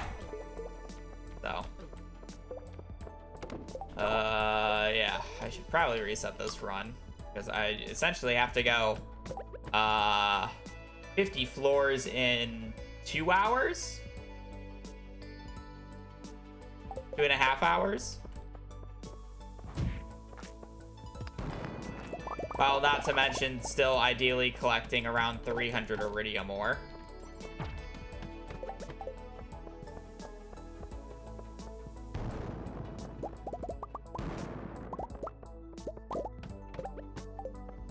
That said, if I just get a chest floor right now and it has three rain totems in it, and I only have to focus on iridium ore the rest of the day, it's fine.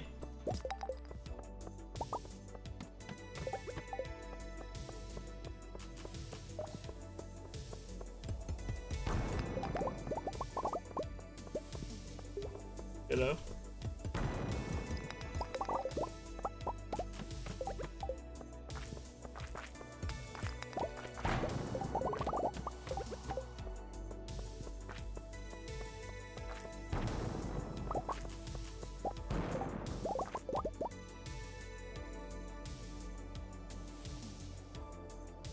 Would this do more damage than the Galaxy Sword with Slime Slayer?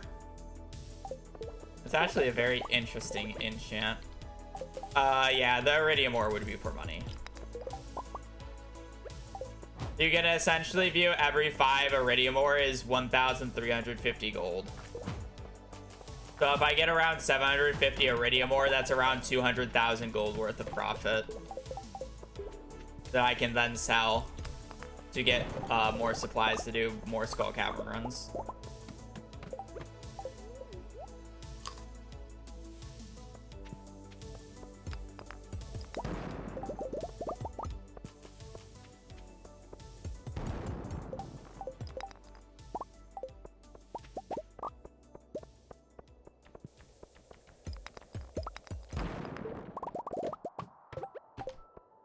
I need some droppies here soon, game.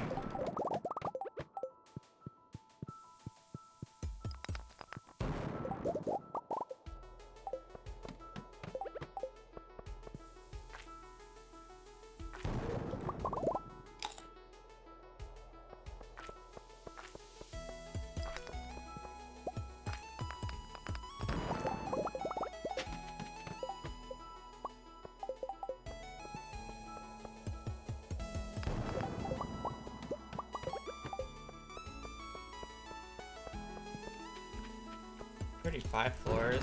If I just get like 2 really good drop shafts here.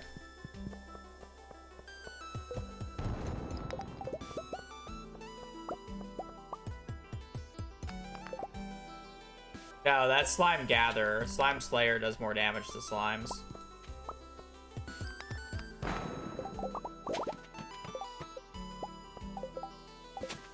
2 different skills.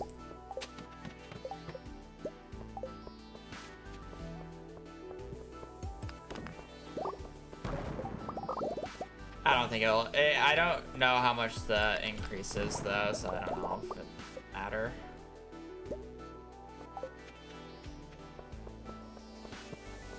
And also the fact that like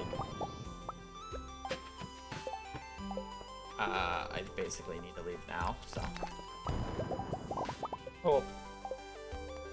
30 floors short.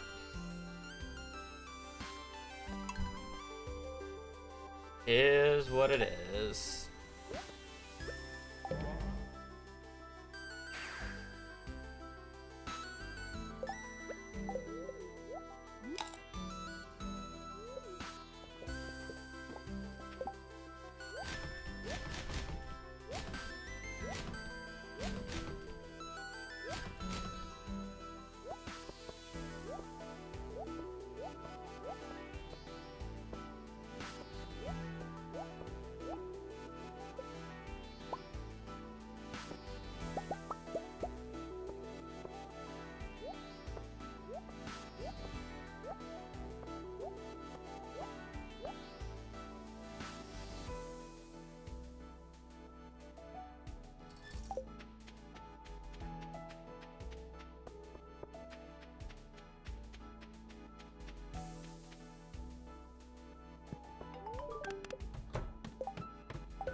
this is shit second floor.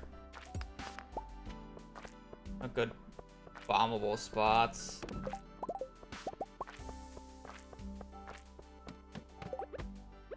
I don't know. Nice floor to have for tomorrow.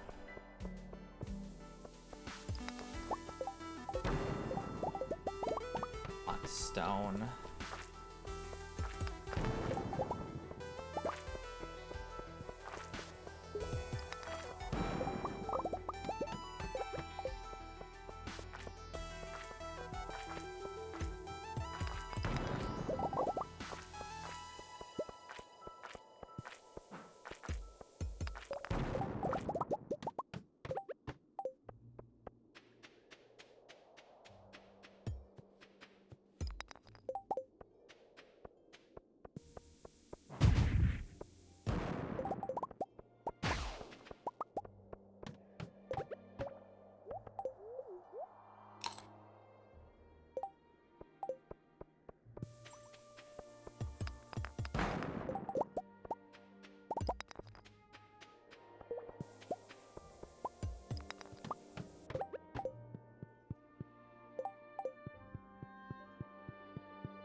More of those, please. Give me the droppies.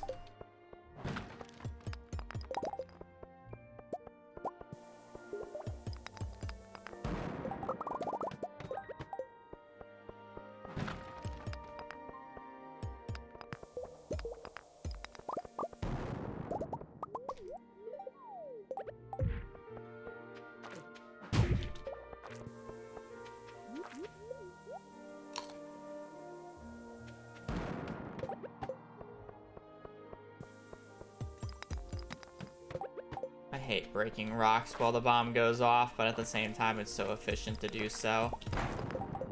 But it's just the natural law of Stardew. If you place a bomb and start breaking rocks, you're gonna get the ladder.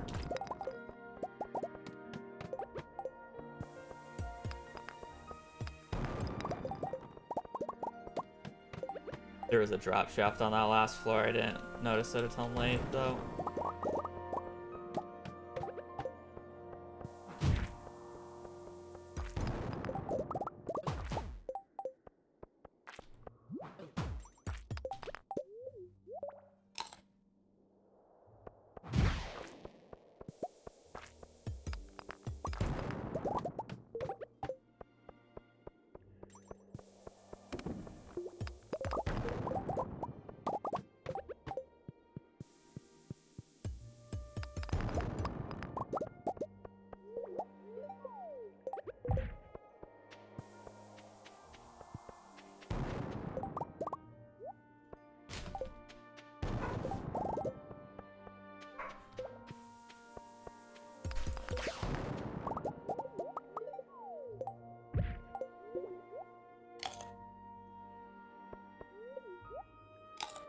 Hey, Eds. You gave me the puppy dog eyes as soon as you left to be let outside. No water left. Yeah, good. He's just a baby. Apparently, Brittany just vacuumed and Hazel has already made the entire place her hair again already.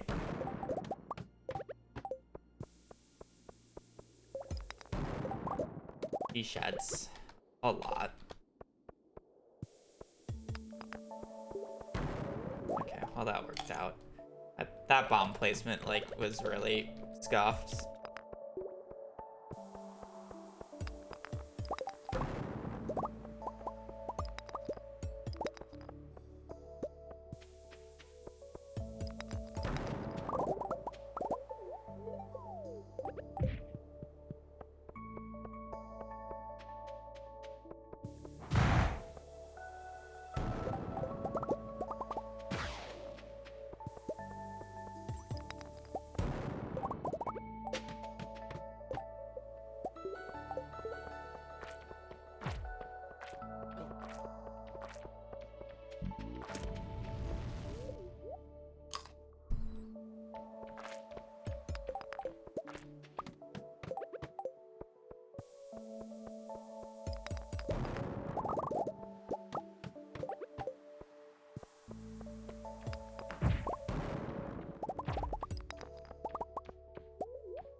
Maybe I should have gone down there. There's more valuable resources than the gold.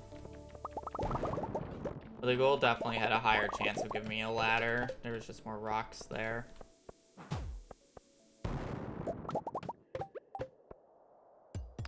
Not right now. I'm more looking at going for good pace rather than resources. Is there a freebie on the floor, or did I like miss a freebie on the right hand side? No? Okay. My fault. Oh yes, my fault.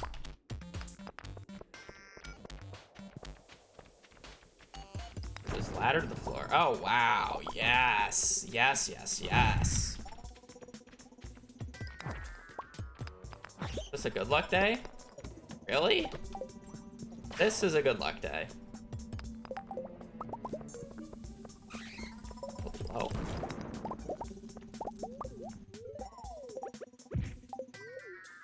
What is that floor?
No, I started streaming at my normal time today. The last few days I've been starting late. I started streaming at a normal time today though. But yeah, 3 rain totems.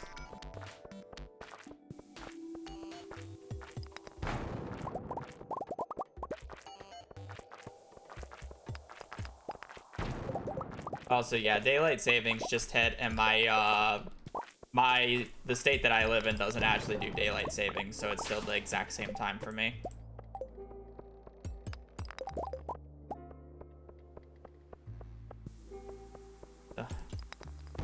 There's that.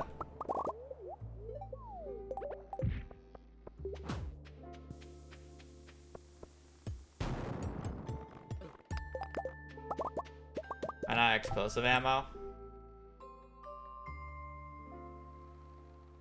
I wonder. Man, I should have used explosive ammo.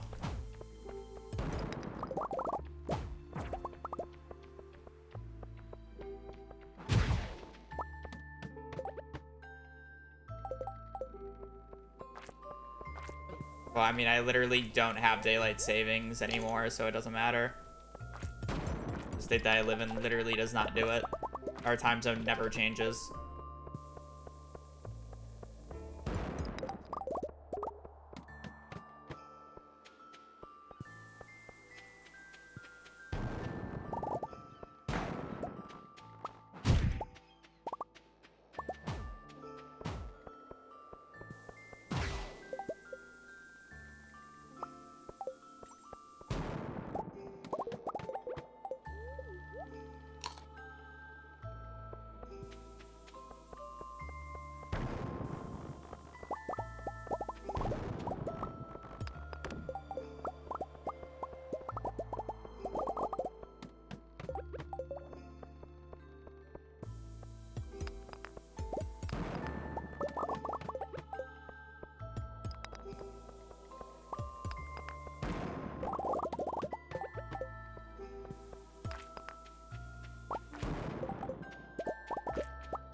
pace.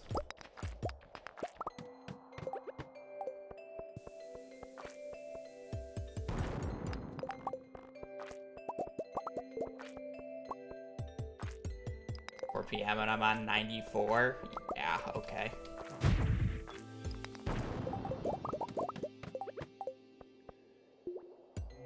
Haven't seen a single chest floor as well.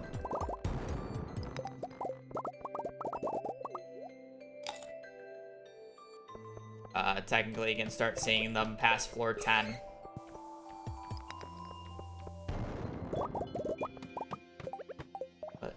The reason for that is because you can always see them from chests. You just can't see chests until past floor 10, so.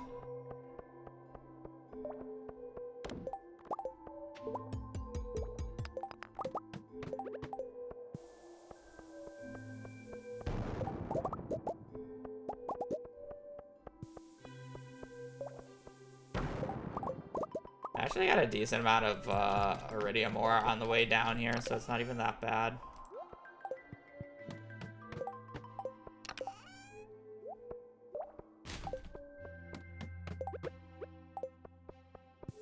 Cute.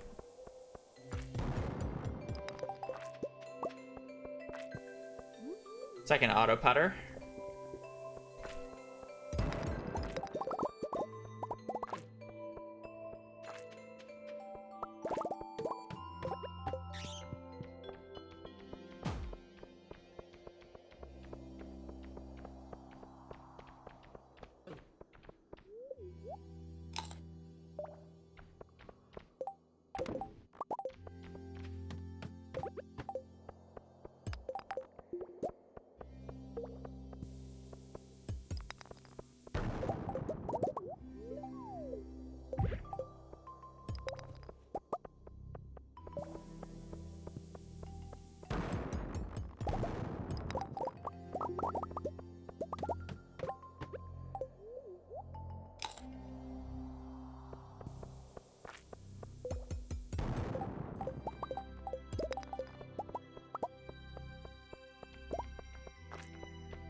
Purple, thank you for the 19 months. Hope your day is going well.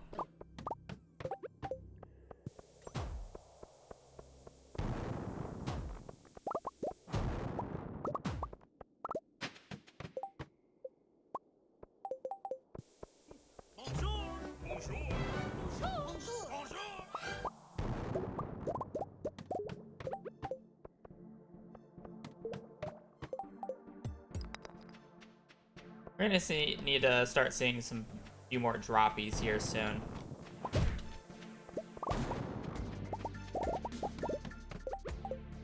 If you don't mind, game.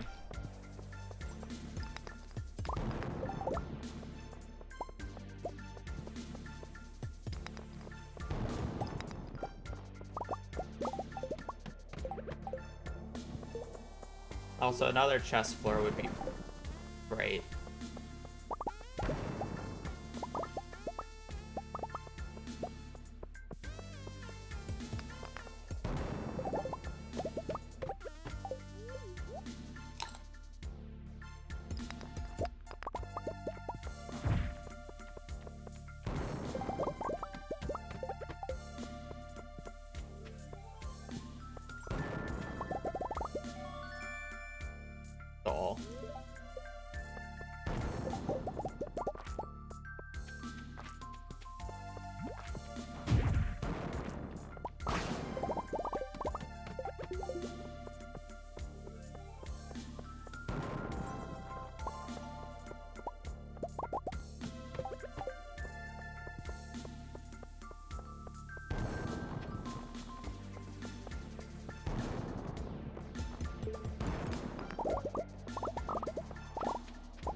More of those, please.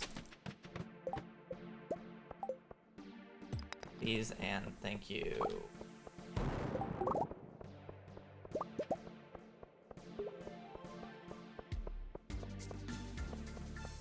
Source is right there to not pick up the bomb.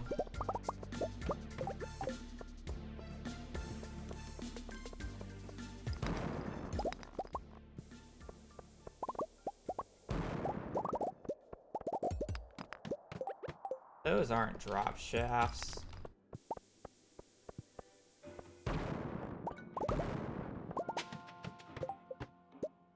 Awful.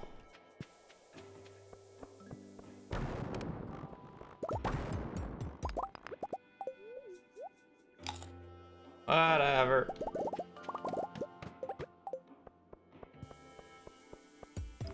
Will we at least see one more chest floor?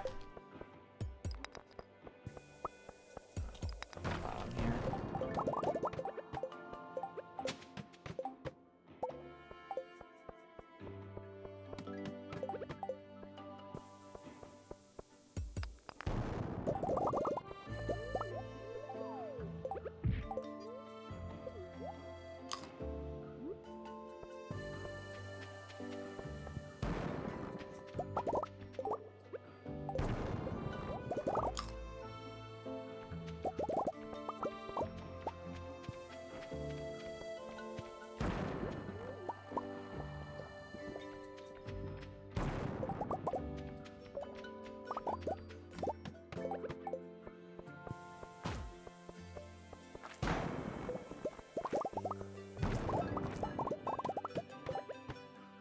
Me going back to school? No.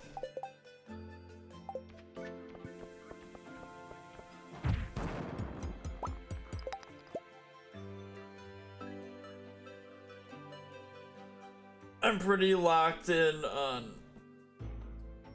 this as a job, and if this goes down, I'll just go from being a adult or a what's the joke? 29 months. I'll go from adult male entertainer as I am right now to an adult male entertainer. Well.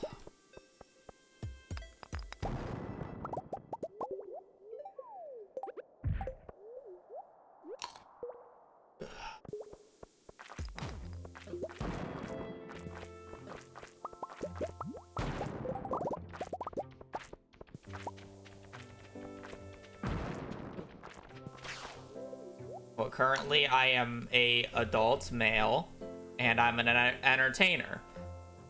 The joke is I said if I ever go to a high school reunion, I'm going to introduce myself as an adult male entertainer, even though I just stream on Twitch and I don't do what the actual meaning is.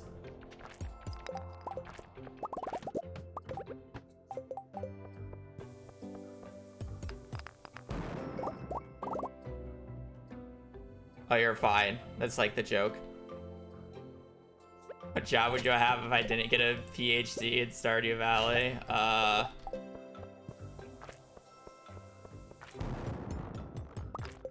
Realistically, I don't know.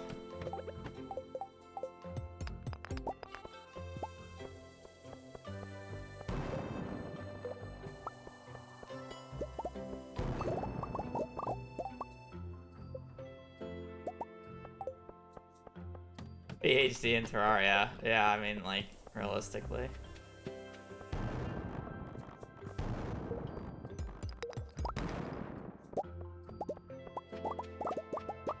My mind is in the gutter. Adult male entertainer. Yes. No. The point is for your mind to be in the gutter when I say that. That's the funny bit of it.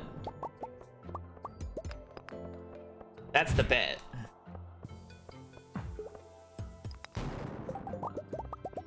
Because currently, that's technically what I am, if you want to put it in the worst way possible, right?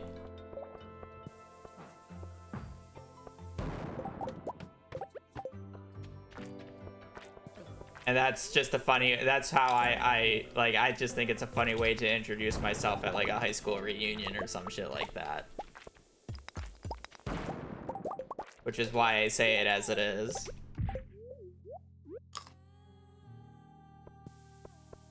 And then the second part of the joke where I said, what would I do if I wasn't, if this like fails, is I become an adult male entertainer, which is making fun of the OnlyFans girls.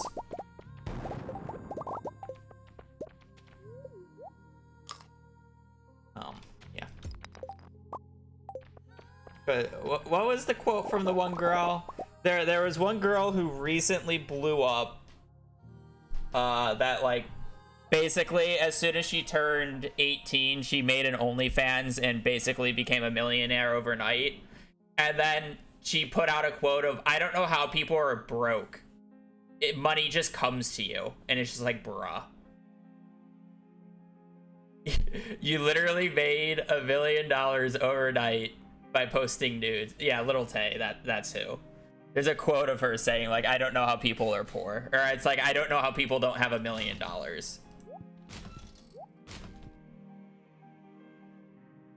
Just buy more money. Yeah, just buy more RAM.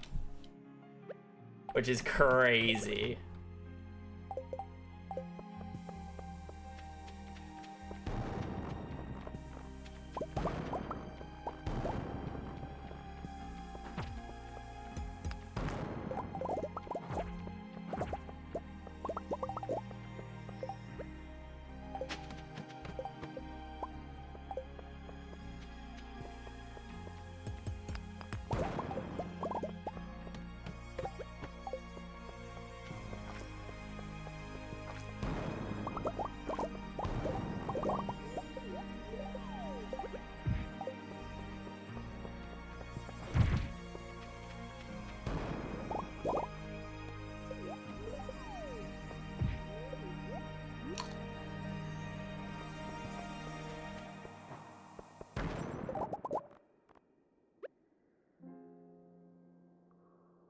It's 15, isn't it?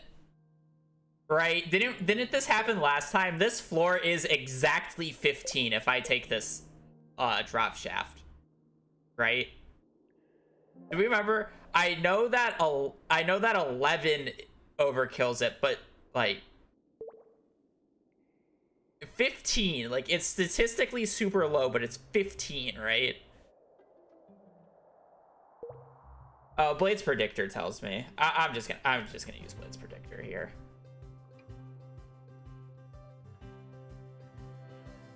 Right. Let's save.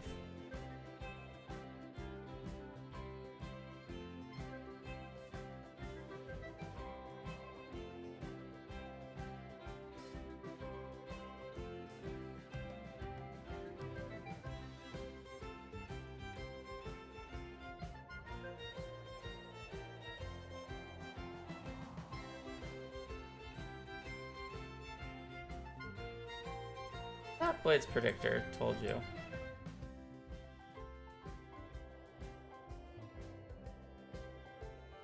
$188. Yeah, I know that one is bad, but I thought this one was like, I am 14 away, so the only way that I miss it is if I roll an 8 and then it's a 10% chance, right, to get 15. That's the only way to get 15.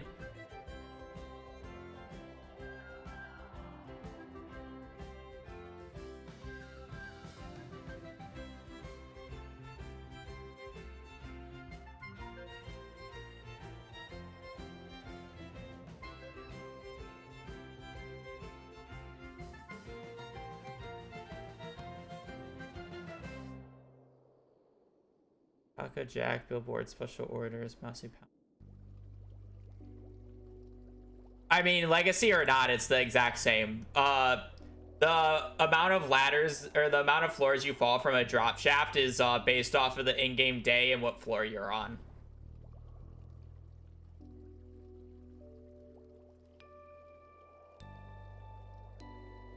Like, it doesn't matter if you're using Legacy or not, it's based off of those two things. And it has to be, because otherwise multiplayer drop shafts are fucked.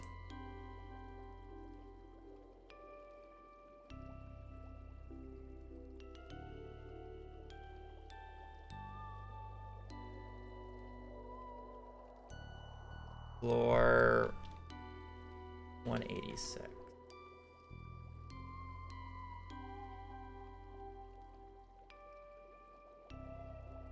Oh, drop shaft 7. Floor 186 of Skull Caverns should just be a drop shaft of 7, according to this.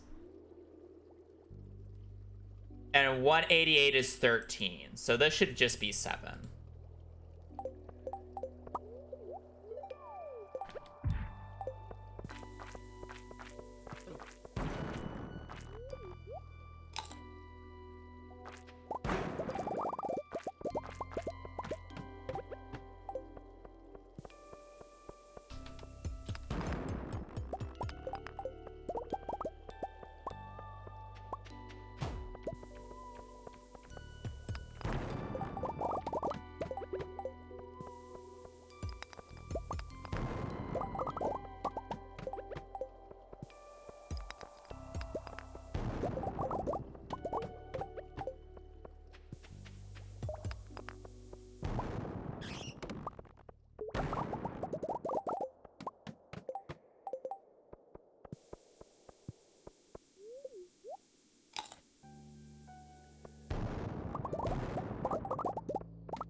Oh, good try. Went through all that just to, have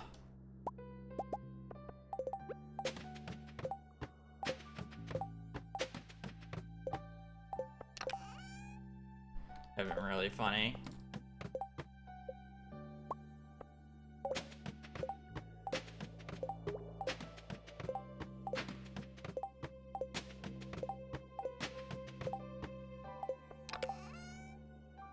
Off.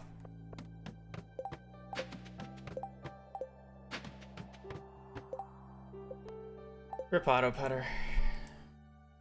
I'm in the bathroom super quick.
No, it's random.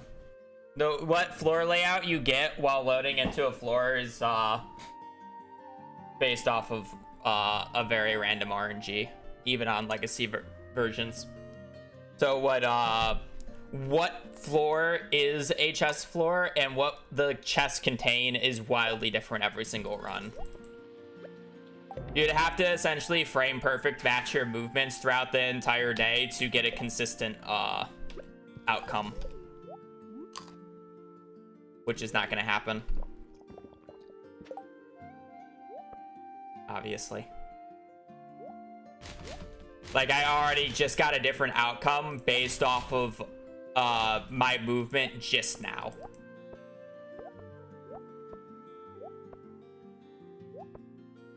Like, I will already get a different outcome than what I got tomorrow just based off of my movement just now. So. Like, it's just little stuff like that.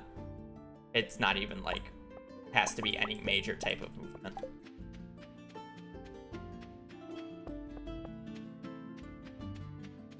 Yeah. Essentially.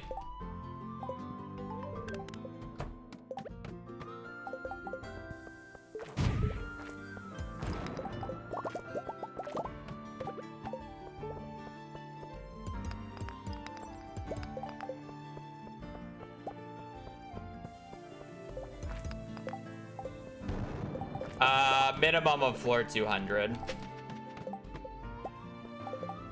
Ideally. Unless if I somehow get the rain totems before 200 and I actually have good iridium, but it's around floor 200. Give or take.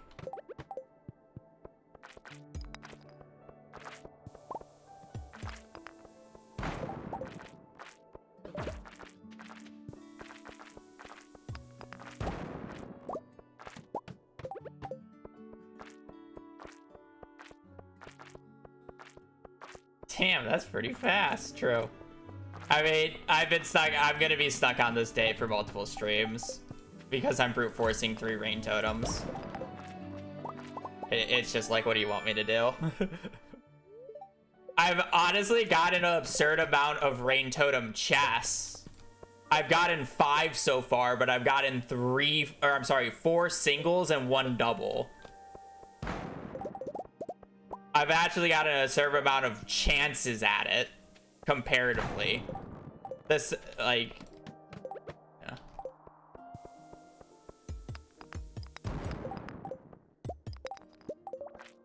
Like, comparatively, I've seen, like, 1 cooked dish, you know? I haven't seen a red cowboy hat yet. I've seen, like, 4 dark cowboy hats, though. I've seen 2 auto putters, like 3 auto grabbers. Oh, there was a run earlier in this run where I got 2 iridium sprinklers and 12 quality sprinklers on a single run. That one was fire. 3 sets of quality sprinklers is crazy.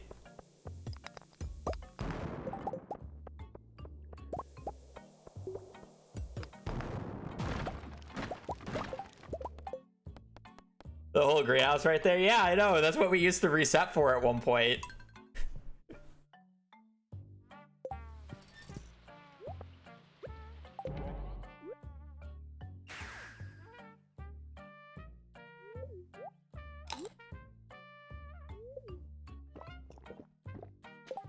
Also, Elevatro, thank you for the prime for 29 months. Sorry I missed that.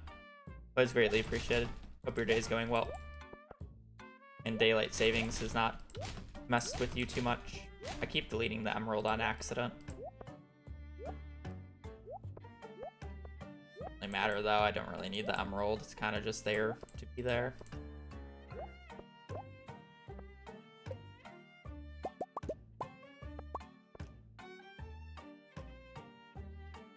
Yep.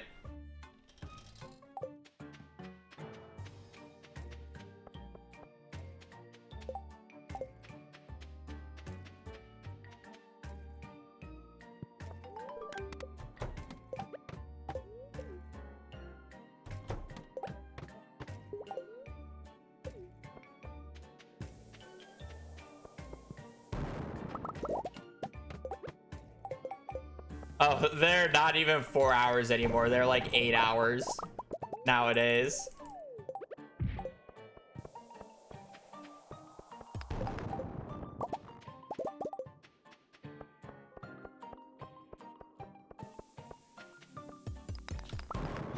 You can, there's a way to actually frame perfect pause every single time with journal, utilizing the journal.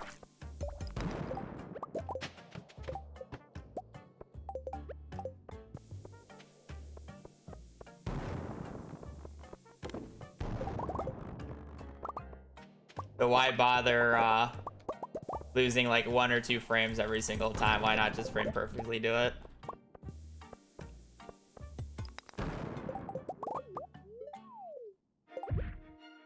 Do it every time.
Guys, we give me the ladder so I didn't have to do that, but whatever.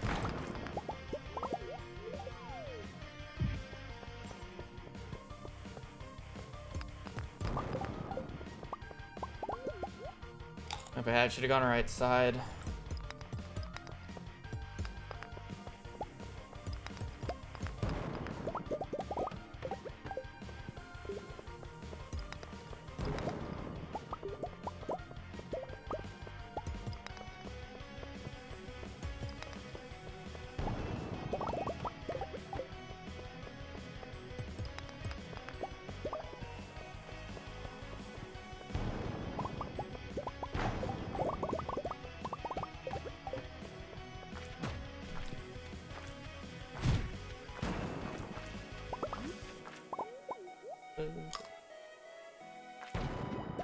Where's my ladder at? I can't really complain. Have you seen the amount of droppies I've got in this run?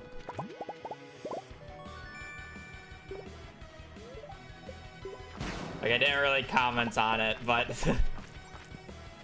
How many chest floors am I averaging? Well, I'm counting floor 200 as 2, so 5. 4 to 5, generally speaking. You get 2 chests on floor 200.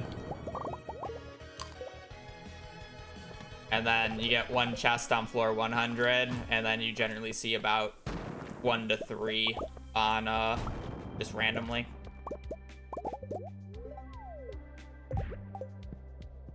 Anywhere between 4 and 6, realistically. So 5.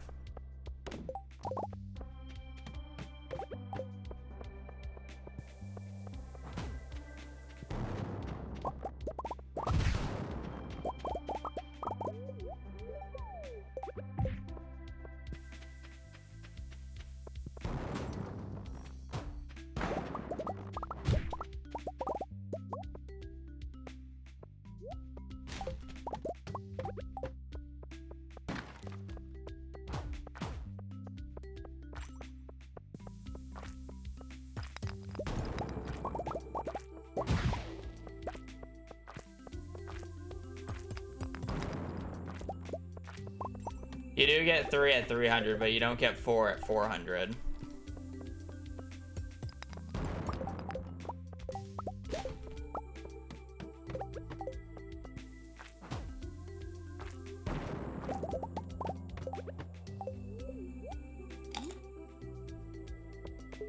Now I just need rain totems. Well, I mean, obviously I want a bunch of iridium ore and at least 4 prismatic shards, but no, I don't need anything else from chests specifically.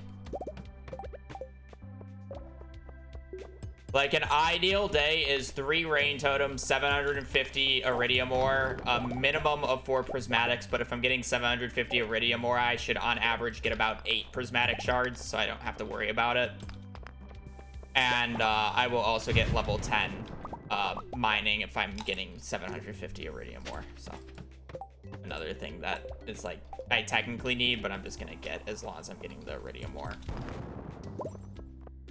So basically, as long as I don't low roll during the one run that I get the rain totems, I am just looking for 750 iridium ore and rain totems.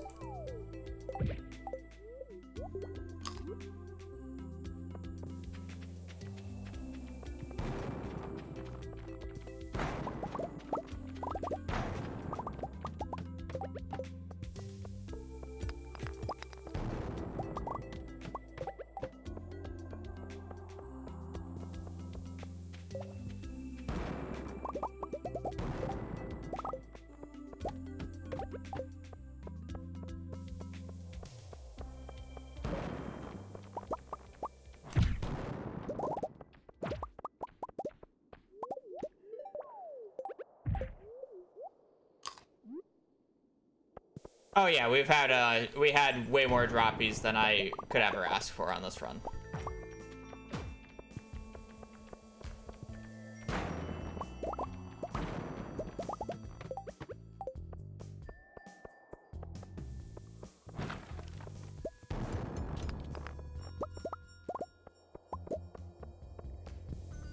This run's lovely.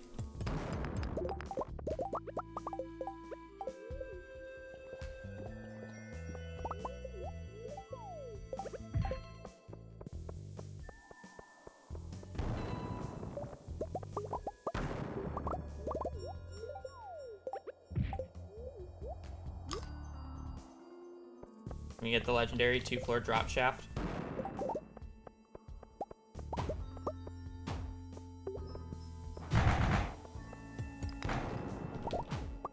What about the legendary 1-floor drop shaft?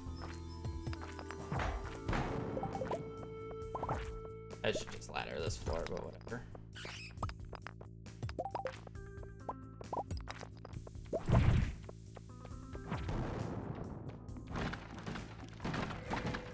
Hammer.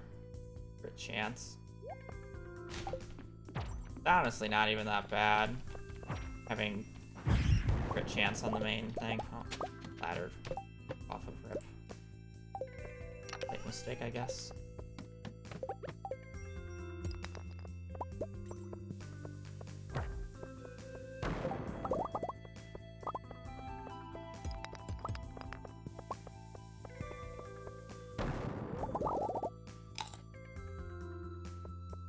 I would have to keep up the drop shaft pace if I want 300 on this day. 300 is a lot more than you think.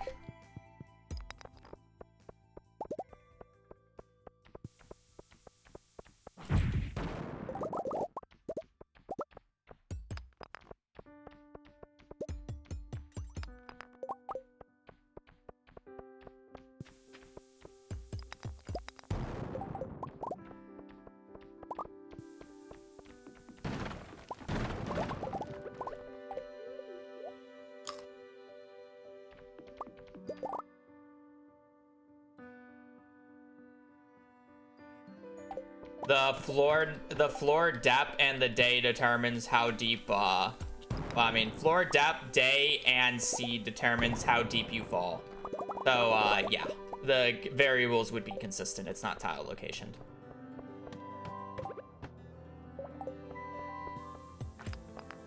Otherwise, multiplayer would be completely fucked with drop shafts.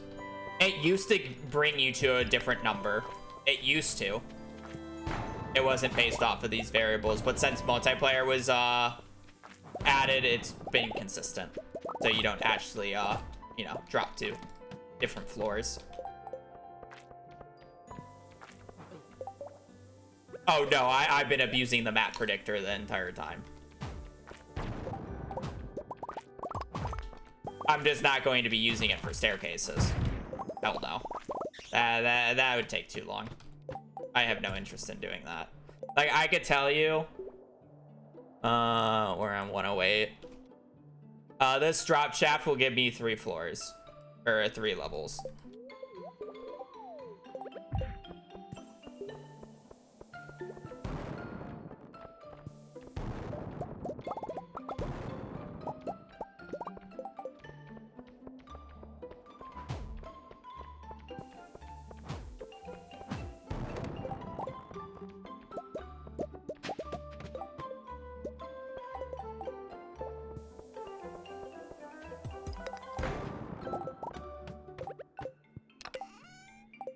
I've gotten 2 sets of life elixirs now.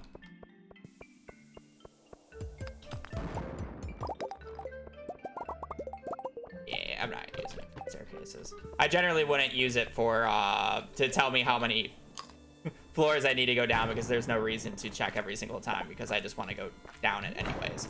But I was just proving the point that I was just talking about.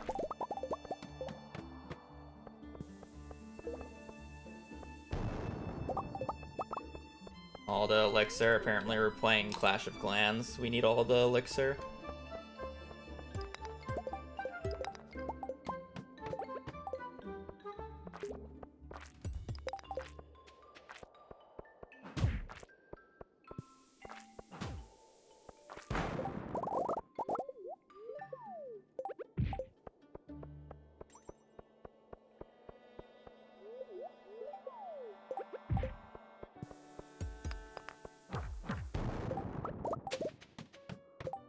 Trying to be a little bit more aggressive with staircases on this given day.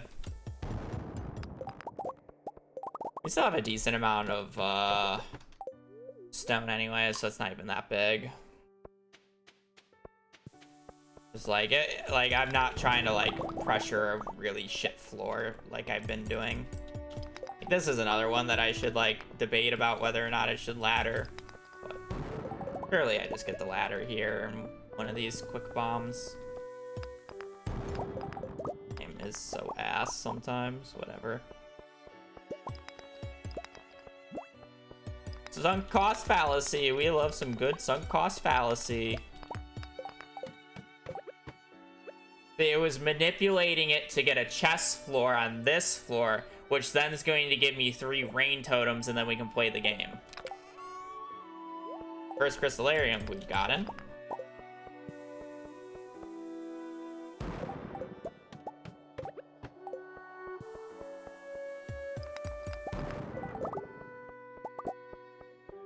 Is it even useful though? Normally crystallarium is like one of the best things you can get, but I don't actually know how useful this is. Like, I'll get a few days use out of it, but do I really need it? Really?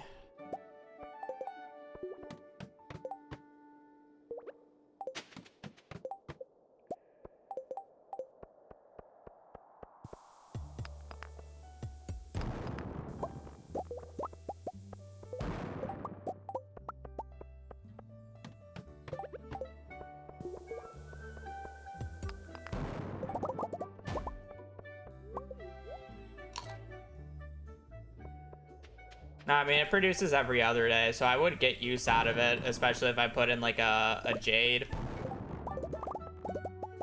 But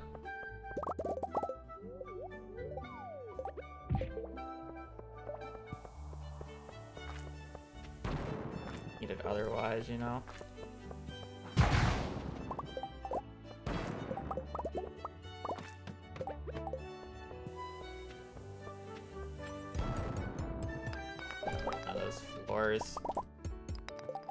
I've just been using too many ladders, so I don't want to use a ladder here.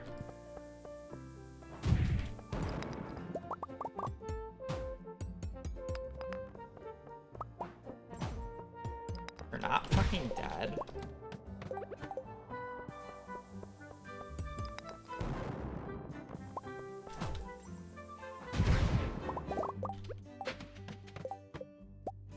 I'm trying not to use that many.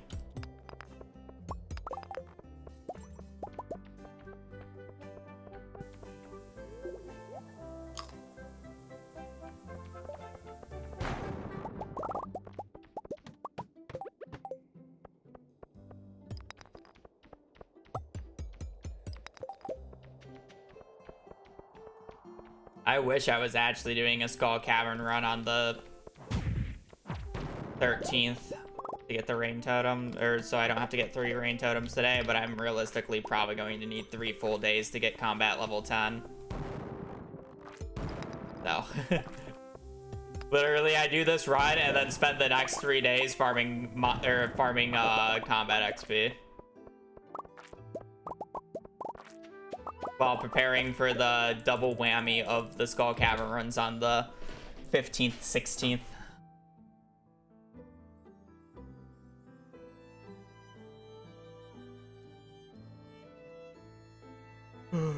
I wish.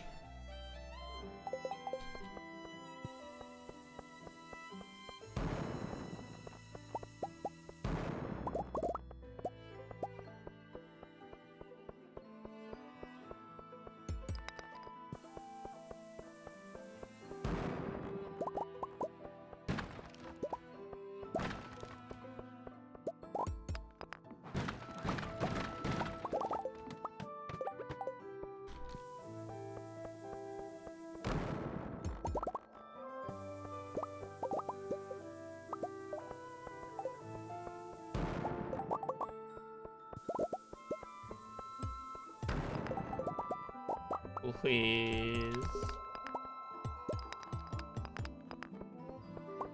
Don't make me animation cancel to break rocks.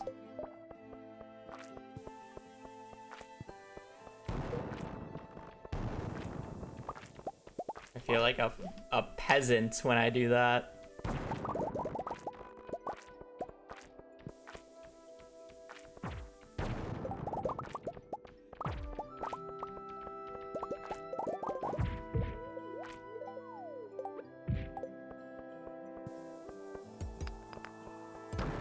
Not even playing the game as intended. I feel like a peasant to animation cancel while doing it.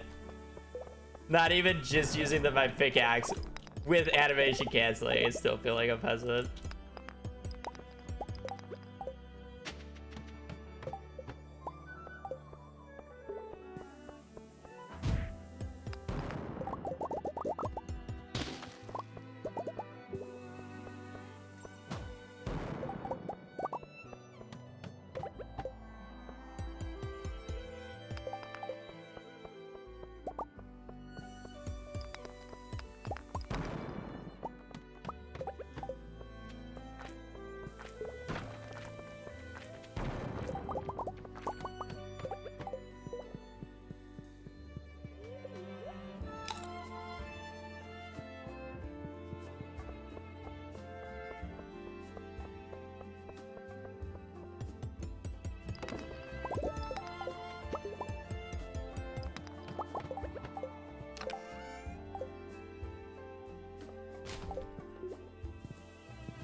Oh, mining level 10.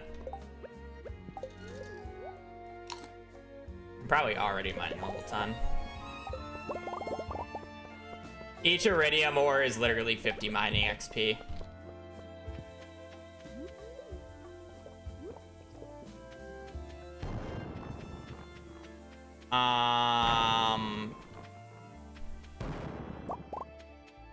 I mean, technically you can take the drop on 86.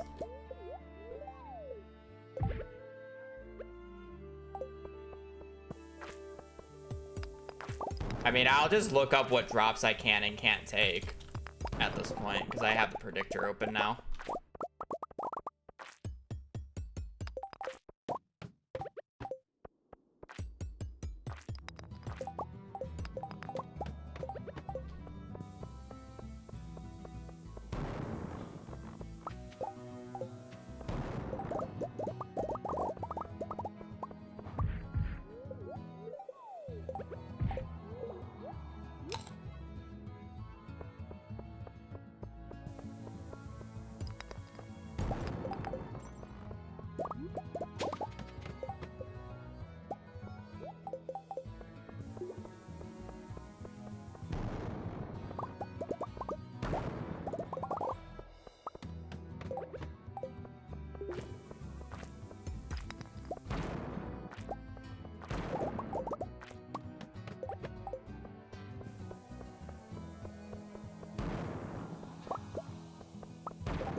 14.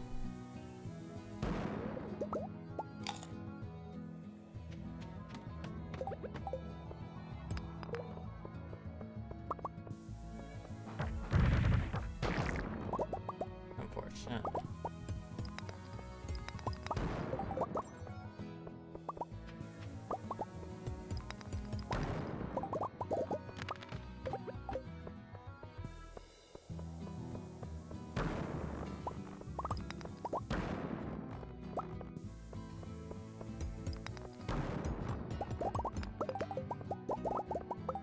Like, for example, 195. This would give me 9 floors if I take it. We're just not going to take it.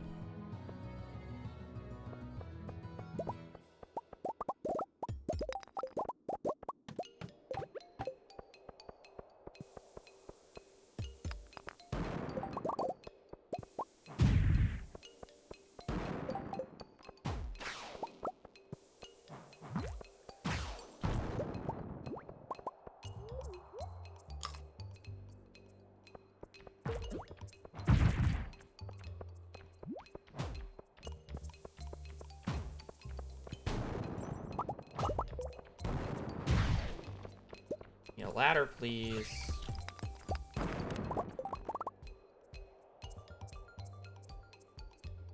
Or it would take me 8.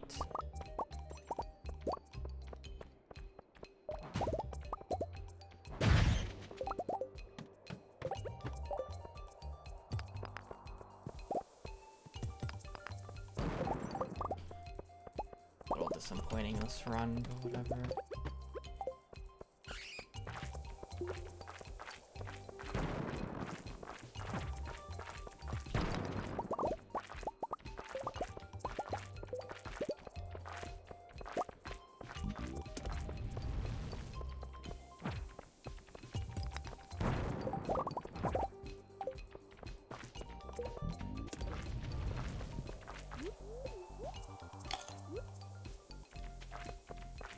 I don't know. I don't keep count. Quite a few.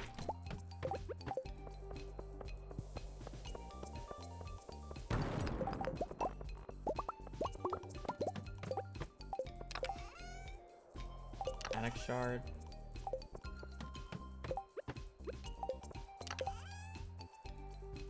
Orc totems.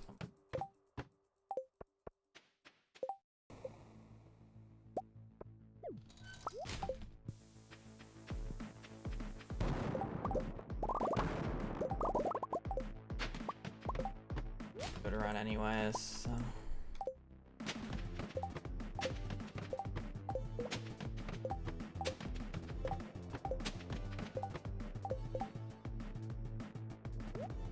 Grip auto petter.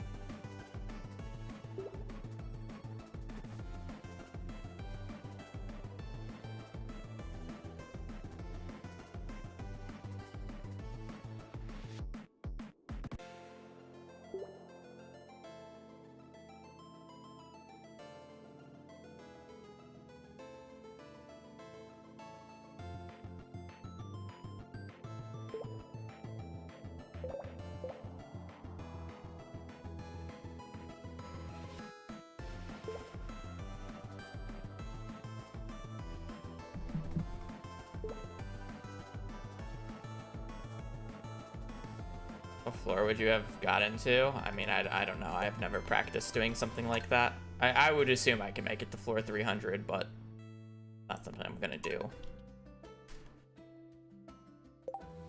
This would actually be one of the easier YouTube videos to make, because it's literally just going over 16 days compared to like a perfection run that's literally going over 7 years.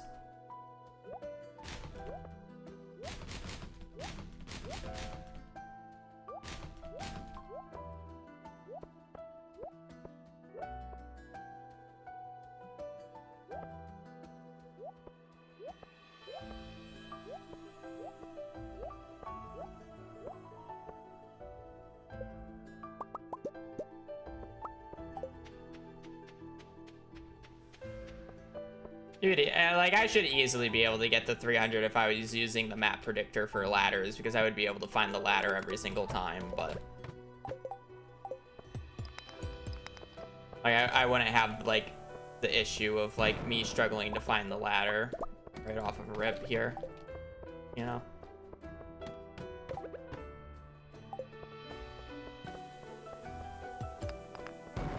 Just make the day take forever. For 3 more chances.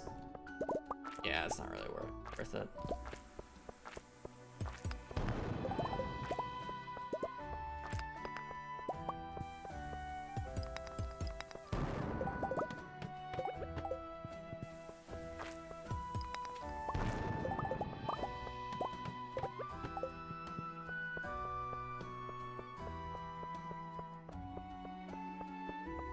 Like, it would literally make the day take twice, if not triple, the amount of time that it normally takes to do a day.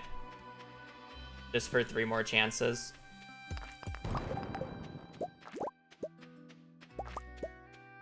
I'm mainly just looking for 3 rain totems. Basically the requirement.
Well, unfortunately, last run kind of took all the droppies for the day.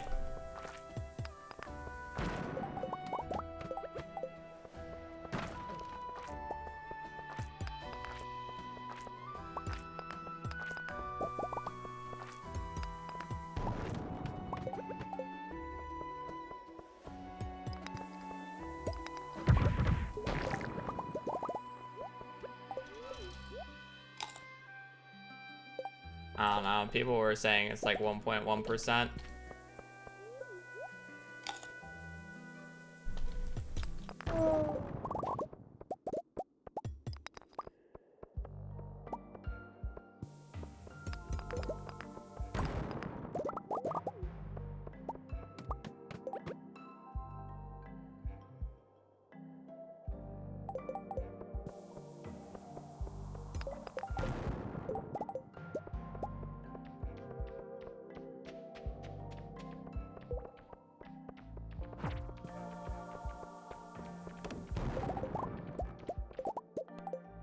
Sounds about right.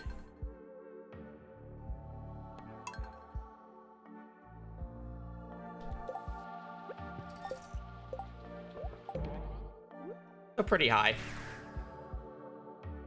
Pretty high odds. Realistically, it's just a 50-50. You either get it or you don't, so...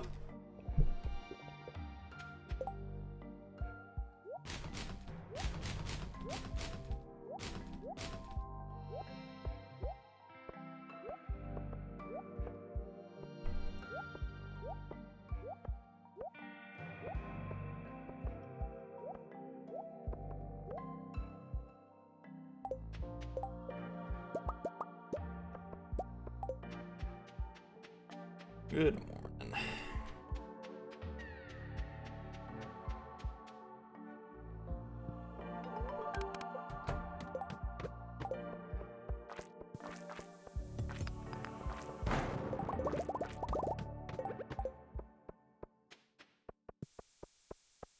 very rare barrel spawn.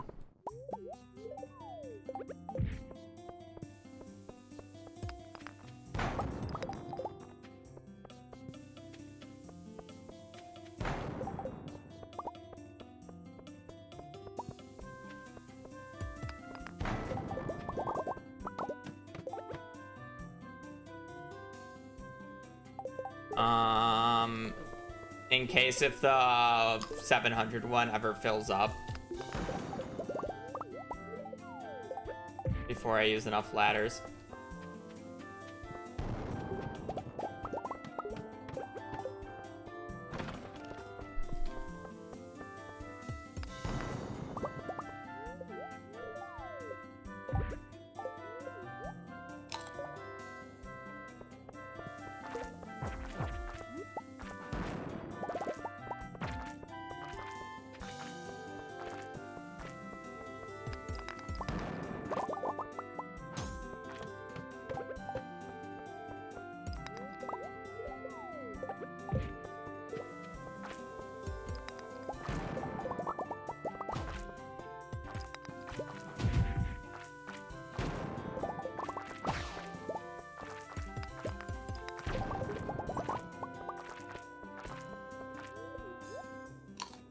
Nice ladder. Idiot.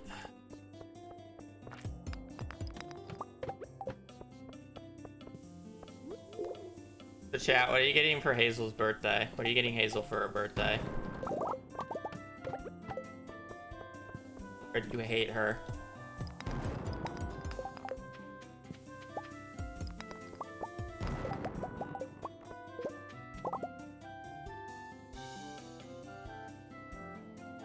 A couch just for peeing on. You'd have to get a new couch because Bernie really does not want her to pee on the new couch.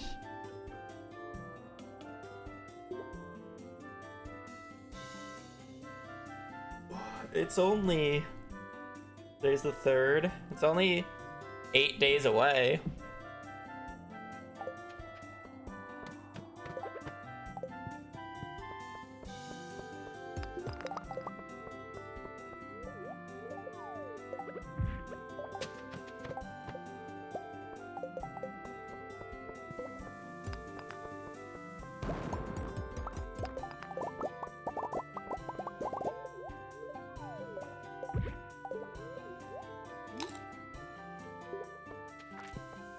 Let's have a party. I'm sure my sister will get her a party hat. She kind of just accepts wearing whatever clothes we've given her. Kind of like Riley in that aspect, where she just accepts her fate. The same thing with the tubby. Both Riley and Hazel just accept their fate and just deal with getting a tubby. They don't really try to resist. They kind of just stand there.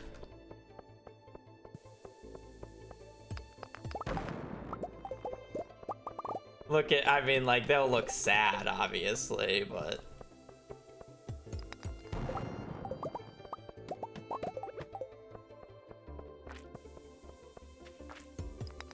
Hazel doesn't even, like, shake, like when she's still getting rinsed. You know how, like, some dogs, like, shake?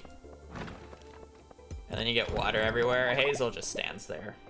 You don't have to hold her nose. Oh yeah, fun fact, if you're ever giving a dog a bath and they're shaking, just hold their nose, because dogs start their shake from their face. So if you hold their nose, they can't start to shake. So if you don't want a dog to shake, just hold their nose or their snout.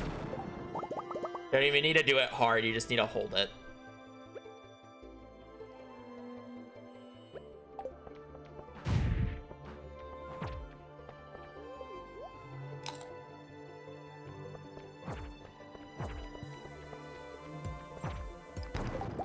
Your snout.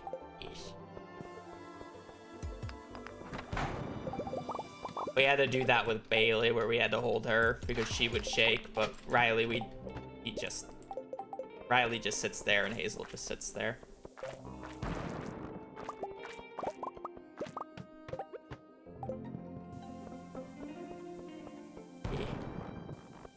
actually very fascinating to watch a dog shake in slow-mo because you can actually visually see it.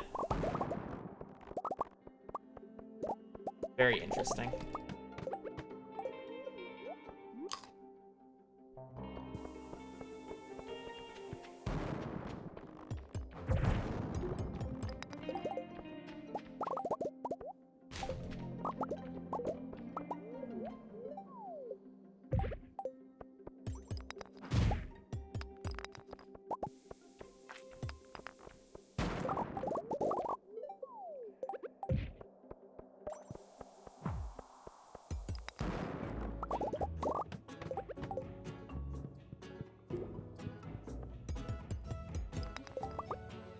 That's to say, I don't know what you would do if you had like a pug. You probably have to hold their entire face since there's really no snout to hold.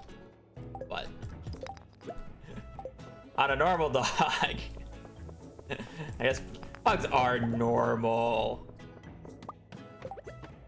They're just a little special.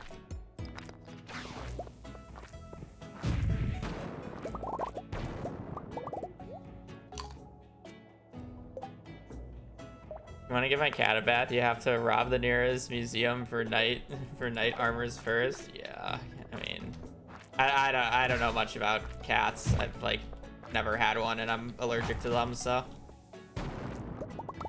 they're cute. I won't say I hate them, but I just don't interact with them enough.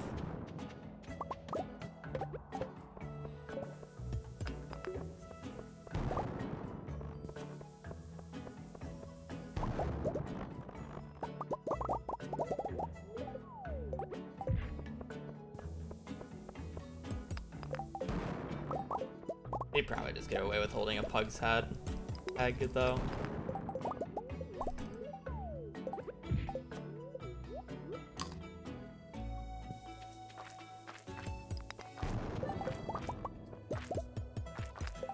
You know, this floor layout has been giving me a real tough time today. Just like, you don't get the ladder right away from the center. It's just like been awful otherwise.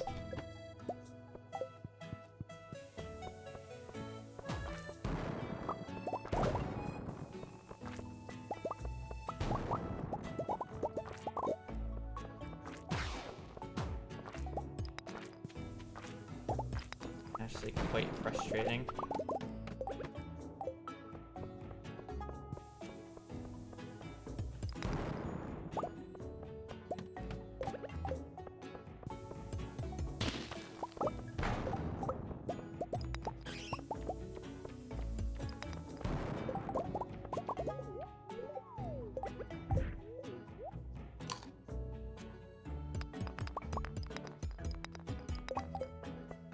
No chests today yet.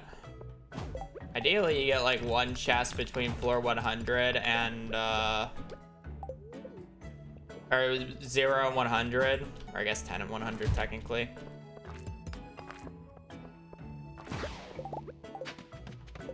Okay, and then another chest between 100 and 200. The general time frames that I'm looking for. Obviously, it doesn't make a difference if I get one before, after, or if I don't get one before 100 and then I get two after 100. Whatever.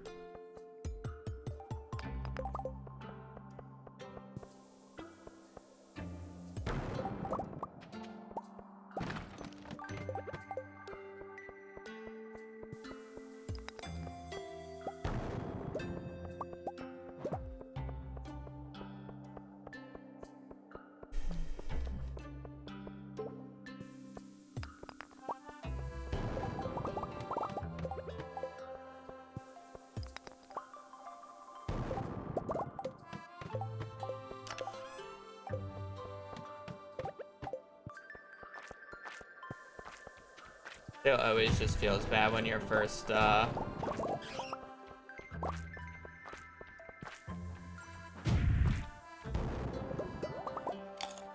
best floor in Skull Caverns is floor 100.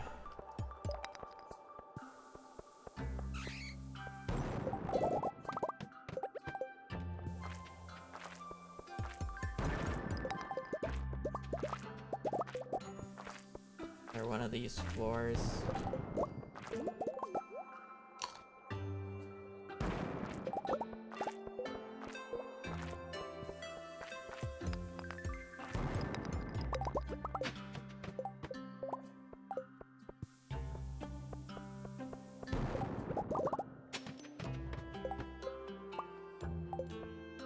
So bad, so many staircases being used.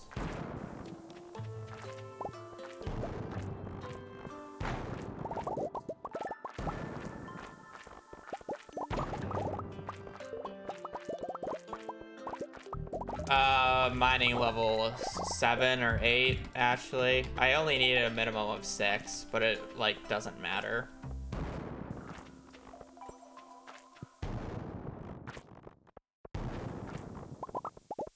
So, like, I'm trying to break around 250 nodes today for 750 ore. I believe if you did the math on that, it's like... it's like 13 to 14,000 mining XP. So as long as I literally had like 2 to 3,000 mining XP going into this day, I would get level 10 mining by the end of it.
I'm breaking crates more for the coal.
right there.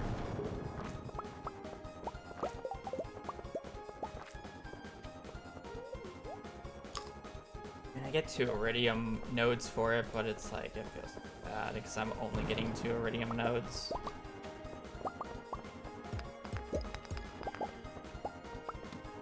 Been around.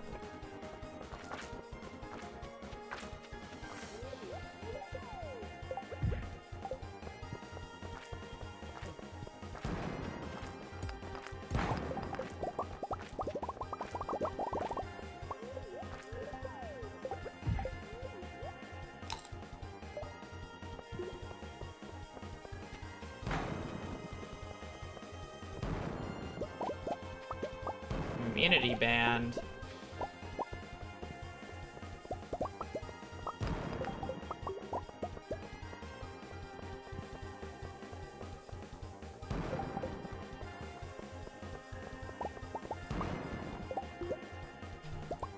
Hello? Ladder?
A few serpents.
When I get level 10 mining, I'm going to be selecting the blacksmithing perk, which makes bars sell for 50% more. So each iridium bar will sell for 1,500 gold because the blacksmithing perk is probably one of the worst perks in the game.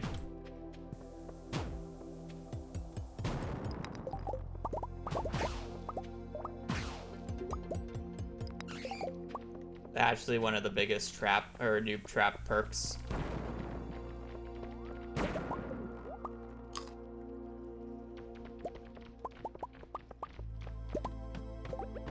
But streamer, it says it doubles coal drops. Isn't that broken? Doubling the amount of coal that you get? Yeah, it doubles it, quote unquote.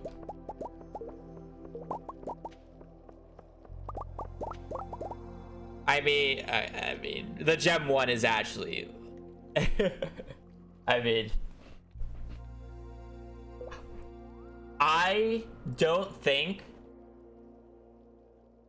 outside of switching my perks later, I have ever selected the gem tree in this game.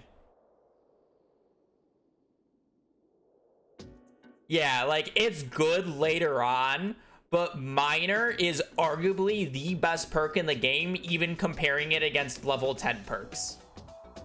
Miner is statistically the biggest increase to any source of things that you get from perks. At worst, the Miner perk is a 30% increase, or 33% increase. At best, it's 100%.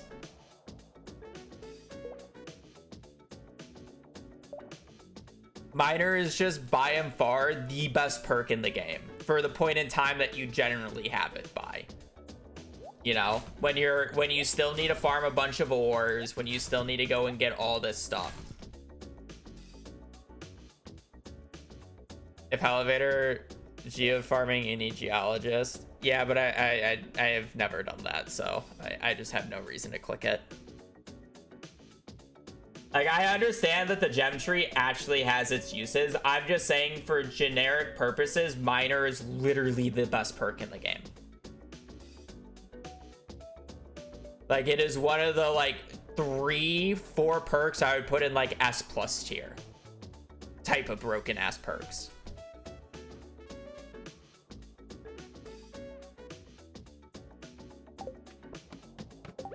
And it's like, blacksmithing is the second biggest increase, but the issue with blacksmithing is that it's a very particular thing that you need to know how to abuse for it to be as broken as it is.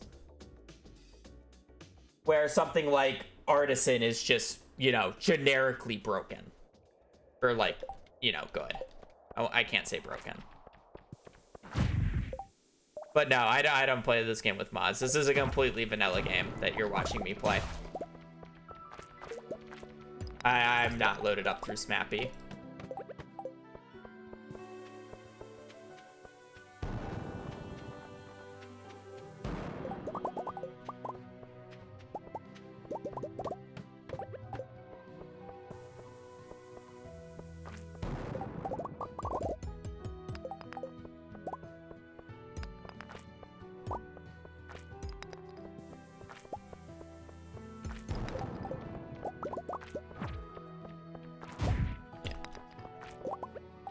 Also, to go where I was going with this, because I called blacksmithing a noob trap and never explained the reason why.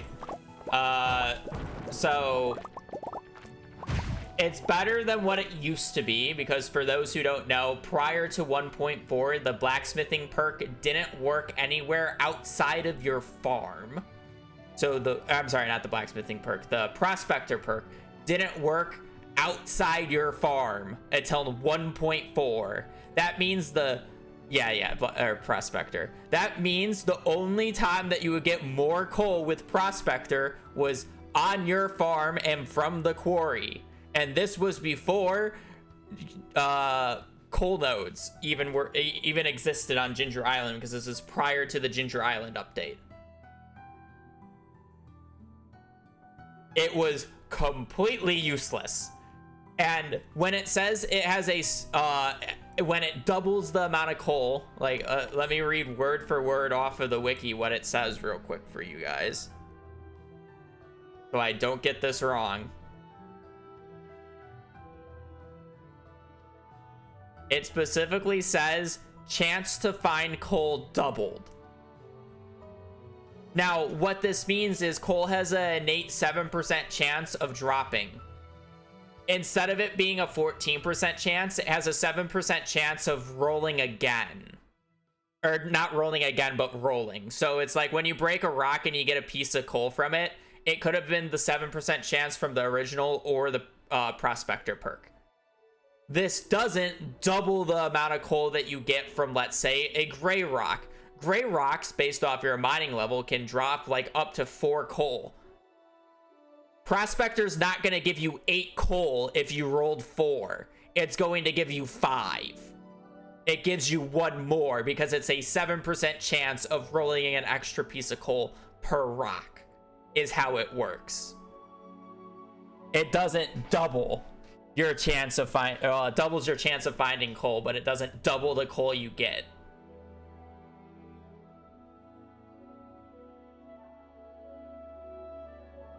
So basically a level 10 perk for a 7% chance of finding more coal per rock.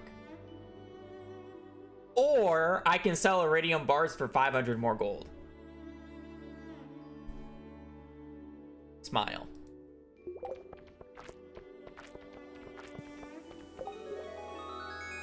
So it's kind of like the burglar's ring, but specifically coal. Yeah, but also on much lower odds. It's 7%. Oh, I mean, it doesn't re-roll. Well, I mean, I guess it re-rolls, but it doesn't re-roll. Like, you can have a rock drop you 2 coal, and you just hit 2 7% chances.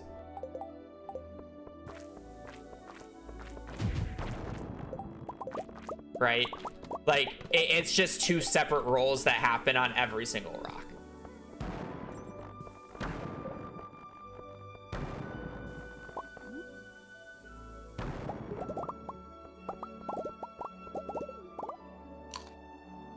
Yeah, I mean, it is the burglar's ring for rocks, but saying that it re-rolls is wrong. It just rolls every single time.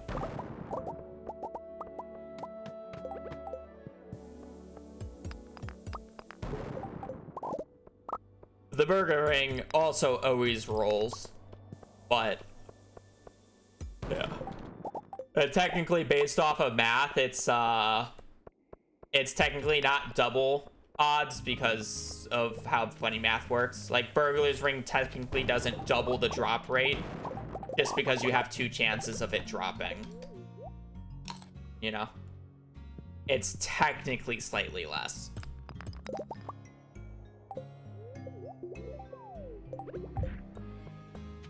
If you wanted to be an absolute snob about it.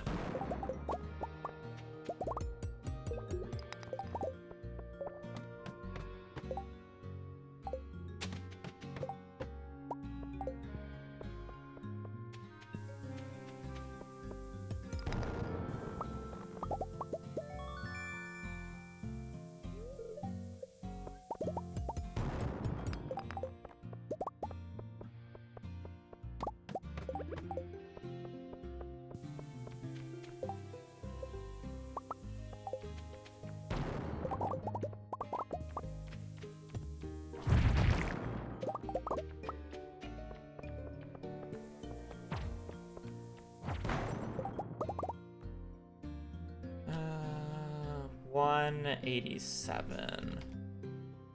This gives me 4 floors.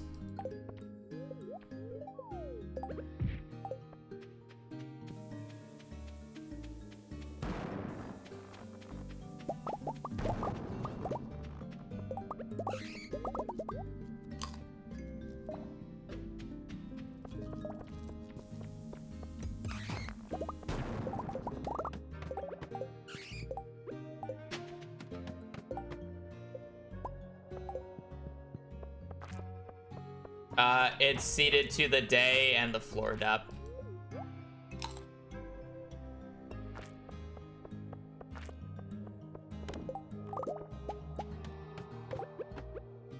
So as long as I know the seed, which I obviously know, and I know what floor I'm on in Skull Caverns, and what day I'm on, which obviously I know, I will always know what it can drop.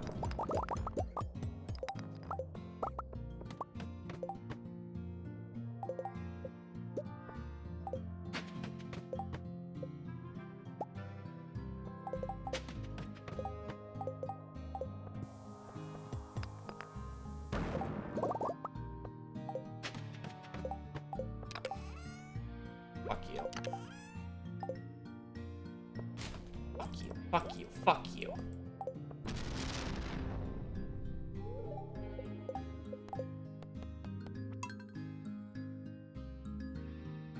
That's the 5th time I've gotten in one rain totem now. The 5th time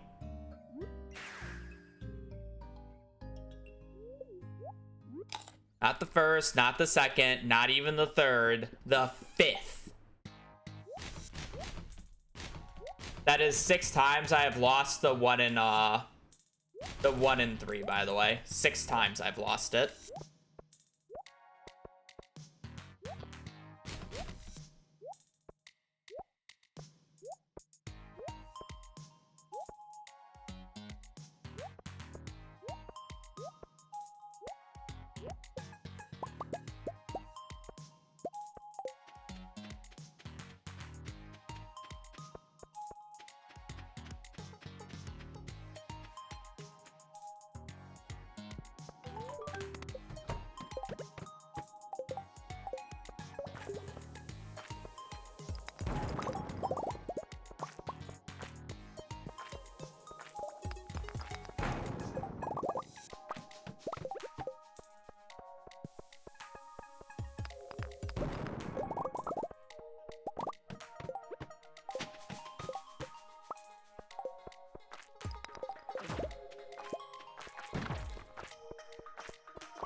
Even for collecting museum artifacts, it's not worth taking geodes. I mean,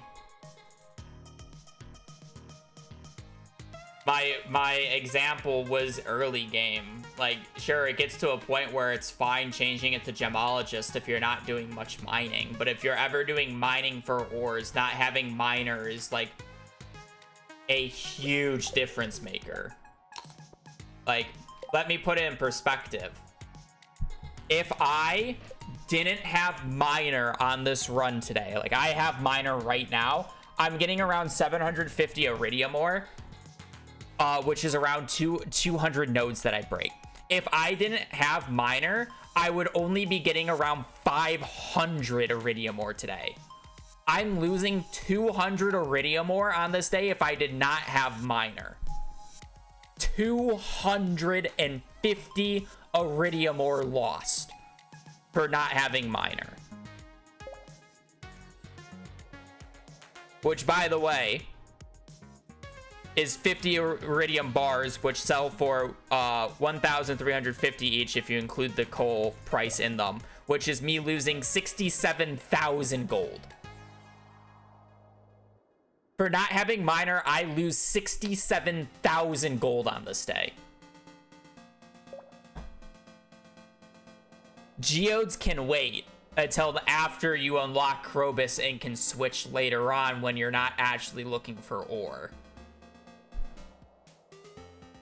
And sure, this is an extreme example because I'm in Skull Caverns by Spring 11th, but miner to help farm for mats for sprinklers is also very effective.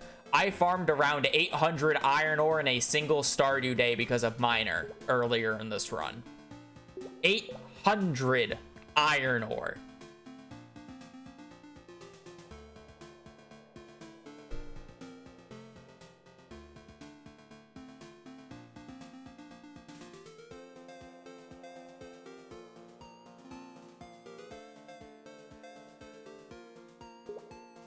Again, there are very good reasons to take the other options.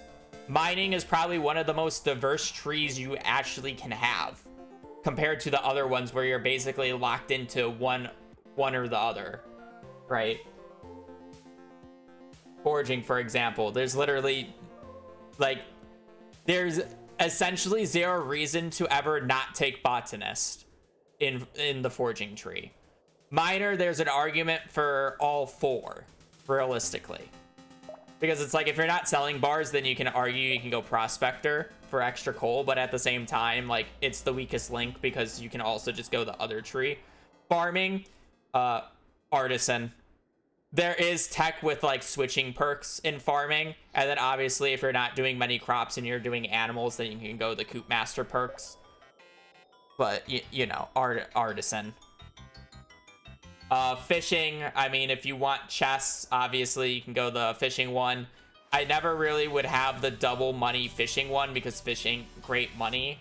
And then you can have the crab pot one if you're highly tech into crab pots, whatever. But like one option is like mathematically better than the other for the level 10. And then combat. I mean, if you're playing combat in a optimal setting as like a mid-maxer, there's no reason to ever not go artful. The other trees are just worthless because artful is just that broken with the hammer. But obviously, if you're playing casually, then like brutes is fine. There's actually a case for the critical one if you do a crit build, which is very interesting for the sword. And then I think Defender's the only bad one because technically you really don't need 25 more HP. Kind of just a waste. The best defense is a great offense, is basically how this game functions. Why bother defending when you can just kill everything?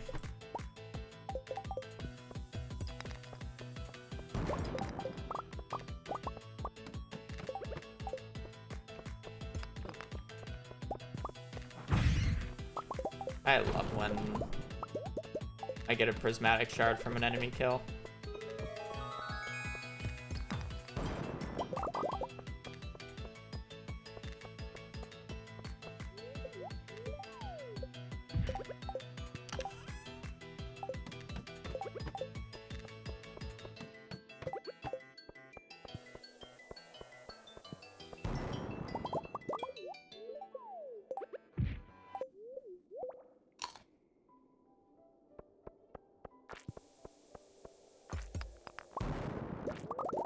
And again, I'm saying stuff in a very generic sense that applies to a majority of contexts. Obviously, if you're doing a run where you're not allowed to farm anything, like the Tiller perk and Artisan might not be very useful to you. Or, oh, you know, I'm doing a farm or a run where I don't go into the mines whatsoever. Yeah, miner is not going to be useful for you. Crazy how that works.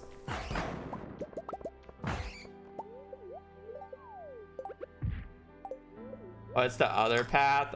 It's the farm, or it's the Coop Master, or the... It increases the price of animal products, and then you have Coop Master and Shepherd, which can be used in select cases. I actually use it in my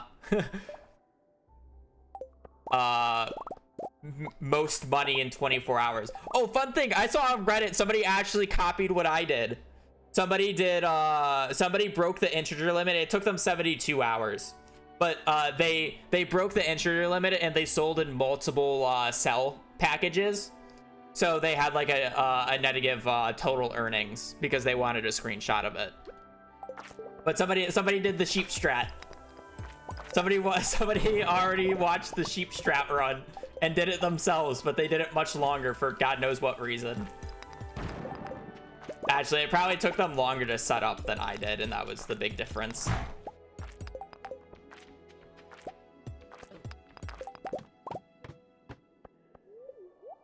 But somebody did do it, which is really fun. We have a new member of the intruder limit squad.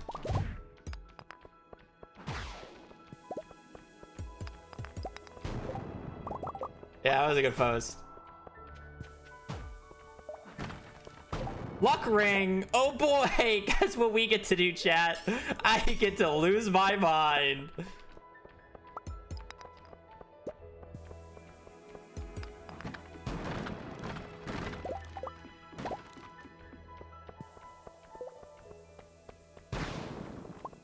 Is there a ladder on this floor, or am I just getting really that screwed?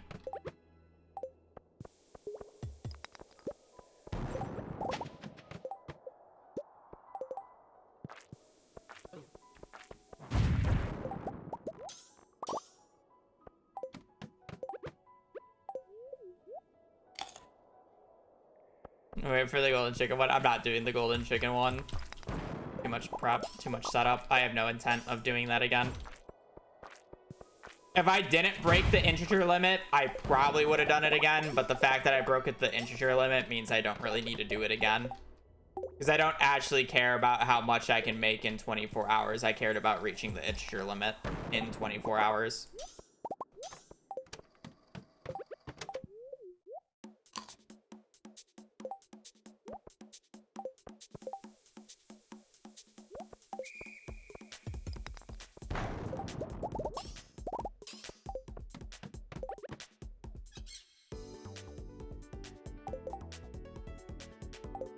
Oh no, I just have no intent of ever doing it, even if you ask me. It's the same thing with asking me to do a mid-max money run. I have no intent of ever doing one again.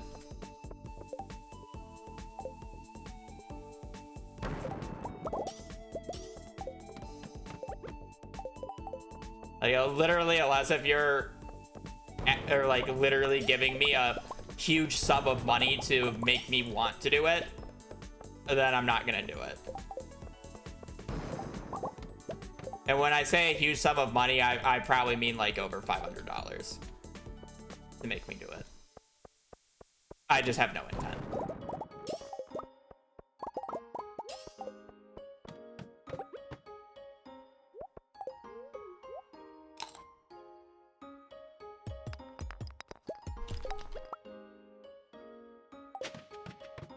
I mean, I still make money while doing the run, so asking for several thousand is like overkill, but 500 is still a lot. And saying 500 does not mean I'll do it if you give me 500. I would still want to do it. I'm not saying give me money, give me $500 and I'll do it.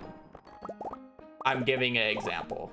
Like, just don't. I just don't plan on doing it. I shouldn't even given like a money context realistically.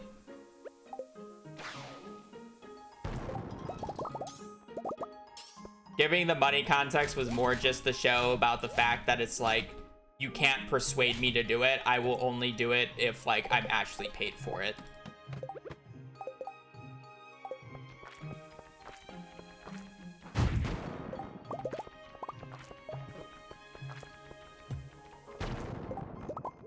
Because that type of run is not only like, I can't just raw force it like the sheep run.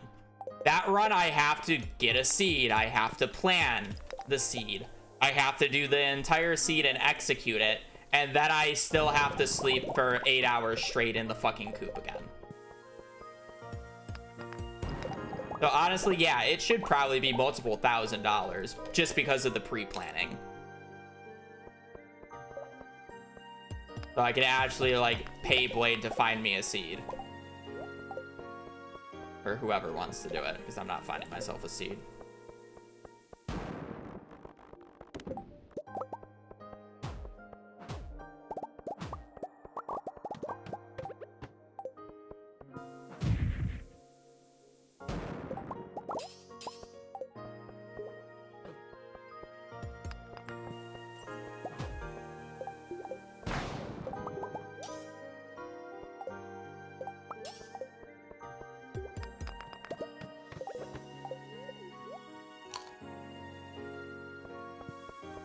Get paid for seeds. Don't worry, Blade. You're getting paid an advertisement. Your name has been in my stream title ever since.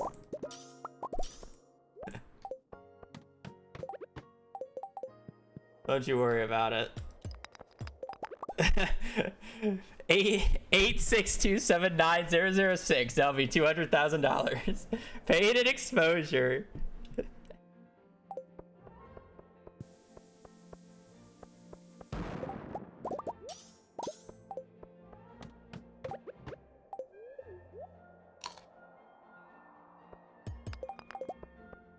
That's such a fucking shitty meme.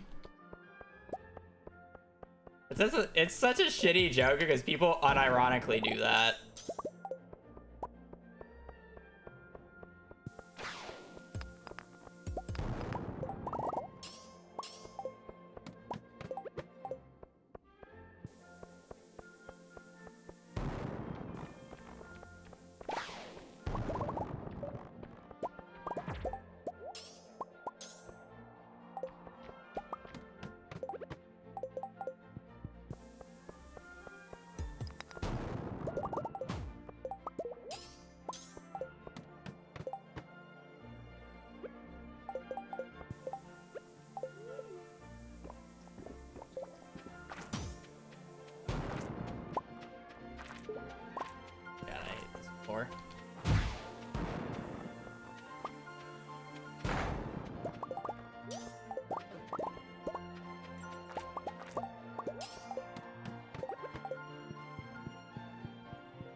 To be fair, also with the seed that I would need to do the golden chicken run, it would be much more advanced than the one that I asked you to find me this time, Blade. It would be a lot bigger of an ask. Because essentially I need to find a seed that would allow me to do perfection as fast as I can. Is the difference. Time zones are also a huge comparison, yes. Like, it's also, yeah. It would be a much bigger ask than like, oh, I need 3 or 4 things here.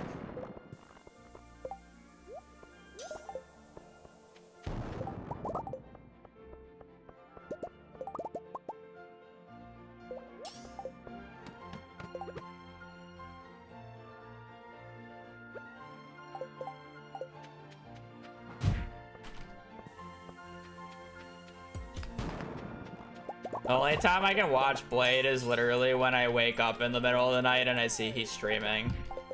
Like last night, he was streaming Divorce Them All. Very lovely title. Fitting for a Stardew Valley player. Alright, 1 point seeded perfection in the near future. Are you doing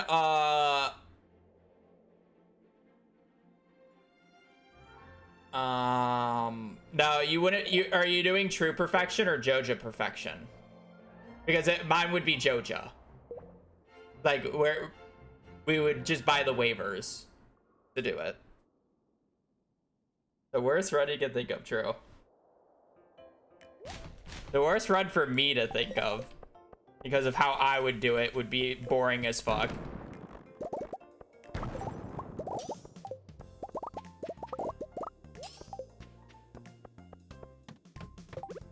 Yeah, I'm gonna shoot. Yeah, see, that's the difference.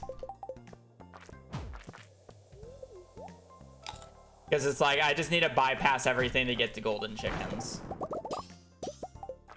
Essentially.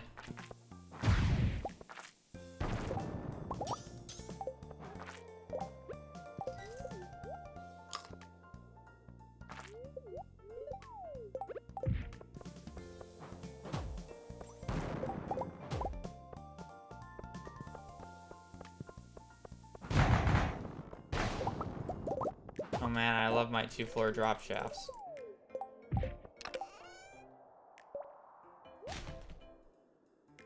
Now, I've also routed Divorce All as a challenge run.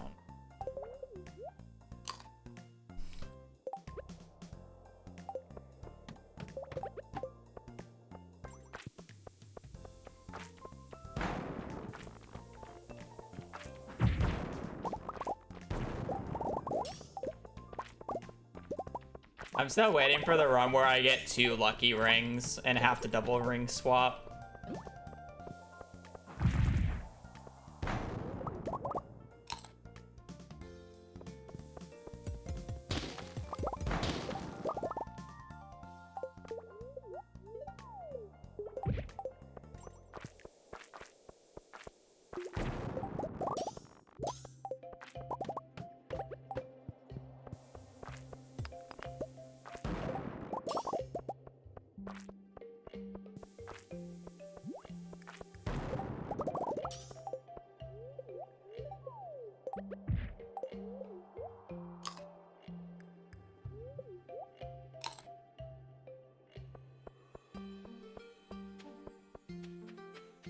Do you have to, like the only way to get Krobus to move out is through the divorce papers though, right? Or is there a different way? Because if the only way to get Krobus to move out is filing for divorce papers.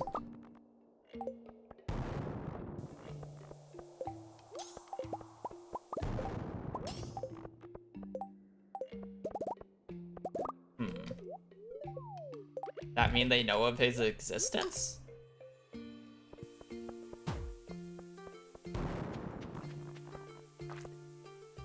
I don't actually know how to kick Krobus out because I've only married him for perfection and I've never like touched the file since. No. I never count number of resets for anything I do, unless if it's like a total reset for like the run like I used to do in mid-max challenge runs. But it's so degrading like counting that type of stuff.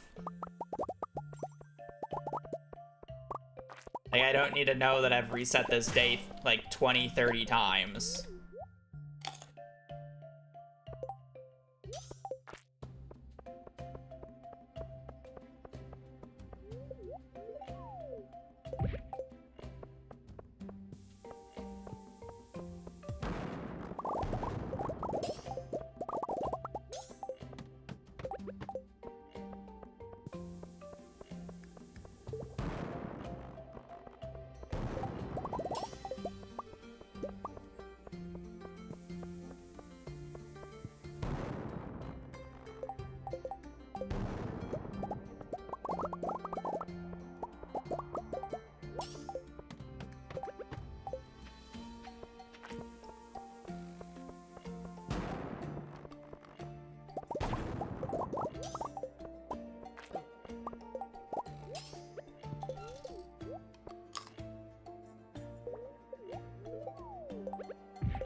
Where's my chest floors?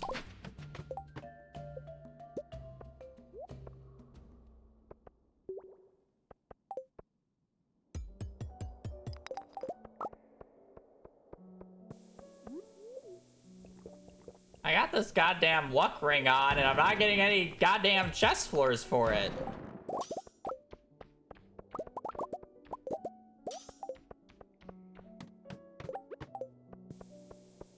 Get rigged.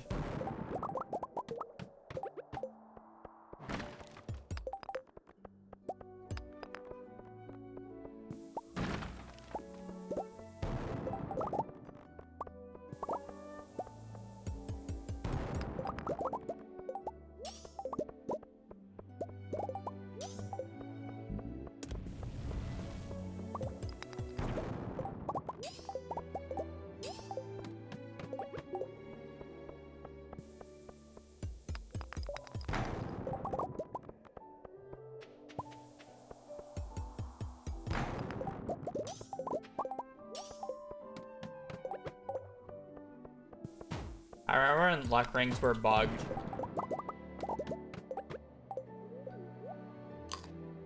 And it would give you -1 luck. If you slept with them on. And then took them off for the day. If you slept with them on and you took one off, you would lose 1 luck when you took it off.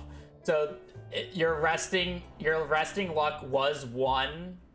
So when you take it, yeah. So your resting luck was 0 even with the luck rings because they didn't update at the start of the day. So when you took it off, it updated. So you went to -1 luck when they first released. So if you slept with a luck ring on when they first released, you would have minus luck. You'd have to purposely take them off at the end of the day. Otherwise, ring swapping was not good with them.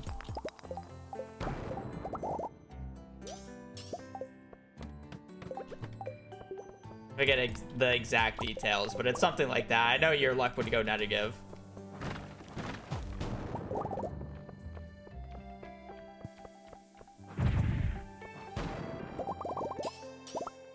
That was a blade find, I know that.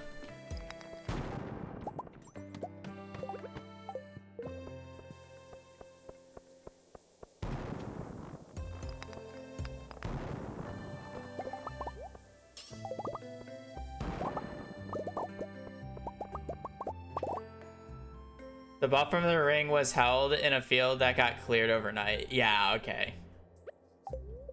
That's it. It was held in a field that got cleared overnight. So you would lose the +1 luck because it was cleared overnight.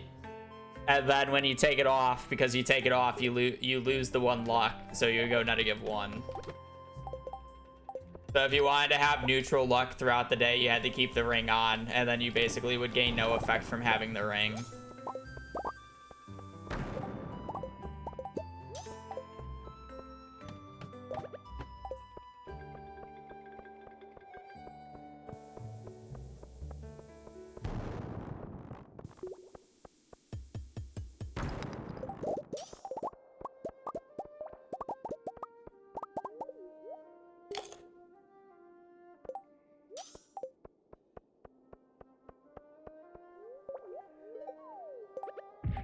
I'm pretty sure they were in the same call together back in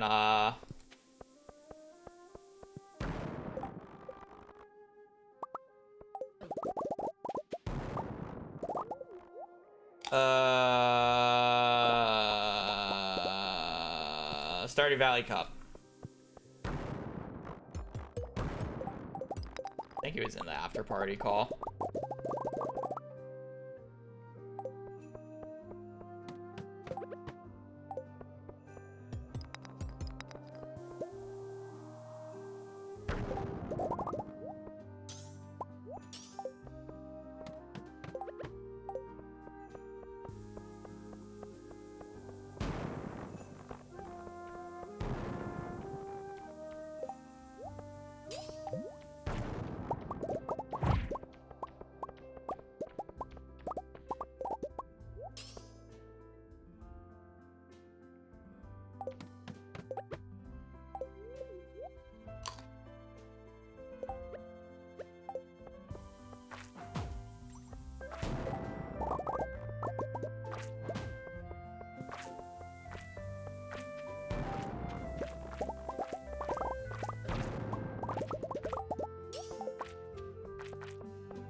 I don't think that's just worth it. I don't know why I went over here. Want my iridium ore, man?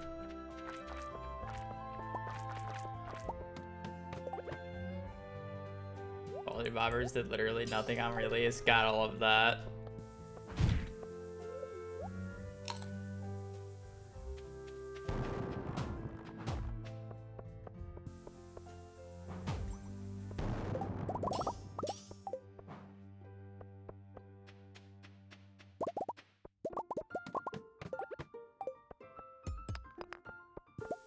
Turns out there's like a lot of things that kind of did nothing on release, you know? Prospector only working on the regular farm or on your farm in the quarry. That's kind of diabolical that was like an intentional thing.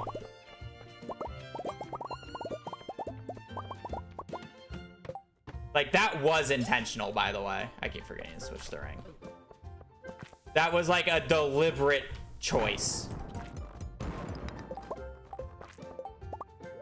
Immunity doing practically nothing. Yes.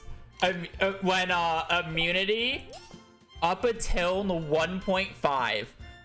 Up until 1.5, immunity only worked against the jinxed debuff from the Shadow Shaman. Because prior to 1.5, immunity only blocked ranged debuff projectiles. Range. A slime is not a debuff projectile. A slime is a slime. So prior to 1.5, immunity didn't even work on slime. It was just a 30% chance of slowing you or whatever it was.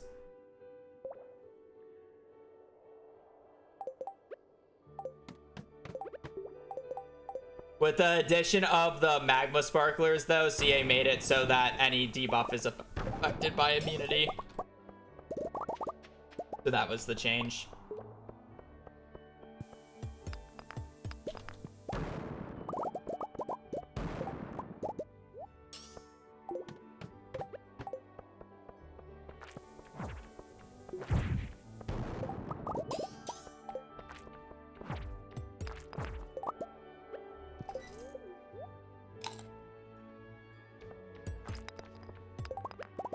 Oh, how can we also ever forget about the topaz ring literally doing nothing? The topaz ring also literally did nothing. It had a better precision, but I'm pretty sure it just did not even work. Right?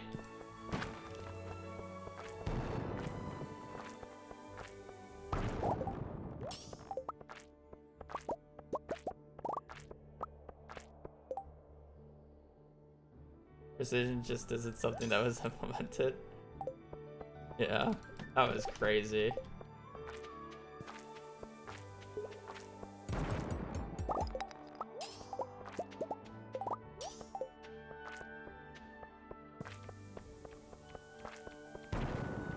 He added a ring that literally didn't work, but at the same time, apparently, the attack speed buff of the emerald rings works on the slingshots.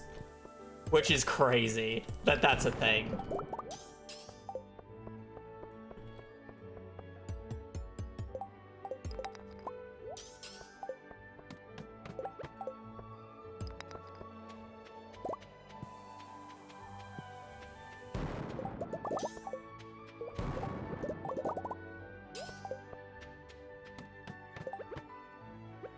It speeds up the projectile, like move speed, how fast the projectile moves is what it does actually. Which is funny. Yeah, it's actually useful for min-max is the fucked part.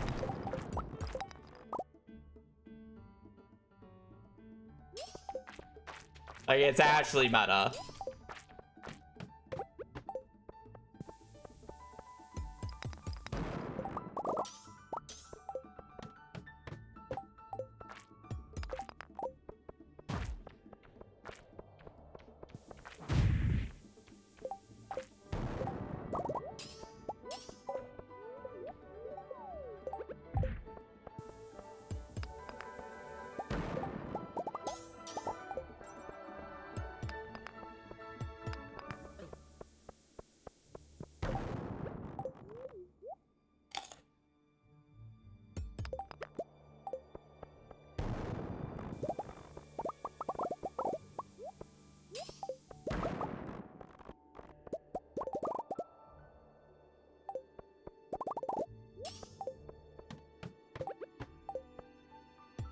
Also, I don't think I've gotten a single extra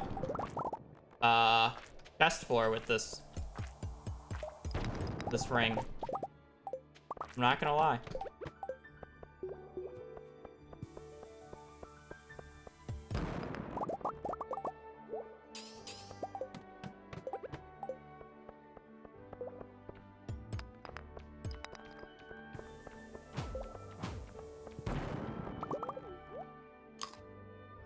I mean, to be fair, it only adds a 1% chance. It makes us go from a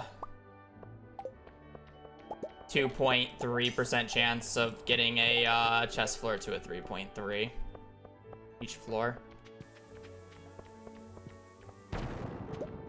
I mean, like, it's useful, but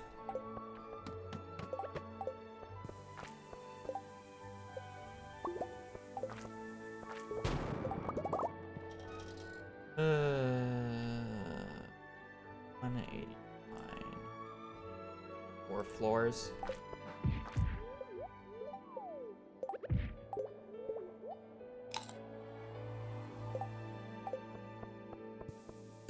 I mean, I've got it below average. I think I've only seen, including the floor 100, I've only seen 2 today. Ideally, I get like a chest floor every 100 floors prior to the actual like guaranteed one, so we get about 5 in total. I've only seen 2 today so far. I may be misremembering one though. Maybe I saw one.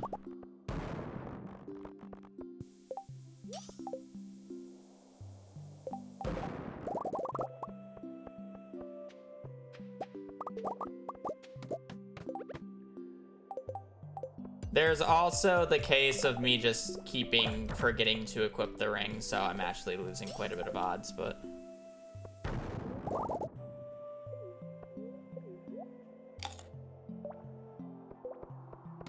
That was almost bad. I almost pressed Y on that. Thank goodness I read.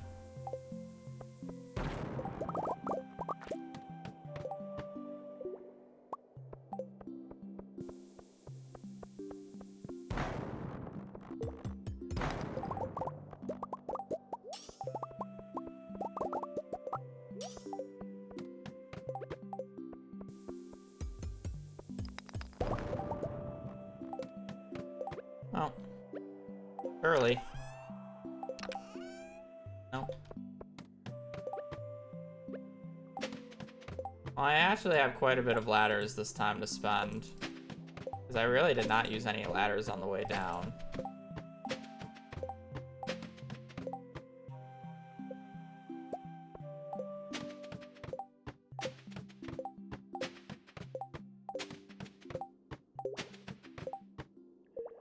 I'm really just not seeing any ladders, am I?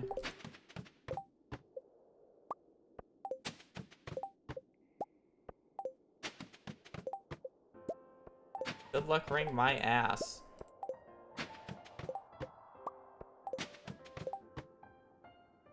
Unfortunate.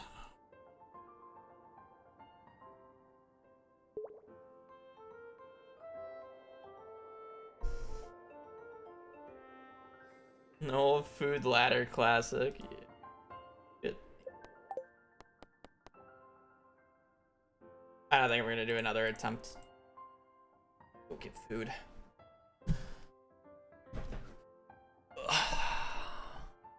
Another 4 hours down the drain. Gotta love it. 22, 33, 23. Oh, what a funny number. Good tries. We got a little bit more trolled today, at least for seeing. Like, I'm mad when I see the rain totems, but realistically, I'm just grateful that we're actually seeing rain totems instead of just like, you know, I could literally have gone the last 2 streams without seeing a single rain totem and then just get one tomorrow and it's just like a 1, and I would be even more pissed. You know? It's just like, whatever. You just take it as it is. 4 hours down the shaft. I mean, that's Stardew Valley RNG for you. Anyways, I'm gonna peace. I do appreciate you guys watching. Appreciate you guys during the stream. We'll be doing more runs tomorrow. Hopefully, and I mean hopefully, we get those rain totems because I would like to move on because I think the ending of the run is actually gonna be quite interesting, especially with the Big Skull Cavern runs that I'm prepping for. But yeah, other than that, I do appreciate you guys watching. Hope you guys have a great rest of your evening or rest of your Monday. Stay safe out there and just take care. Later. Peace.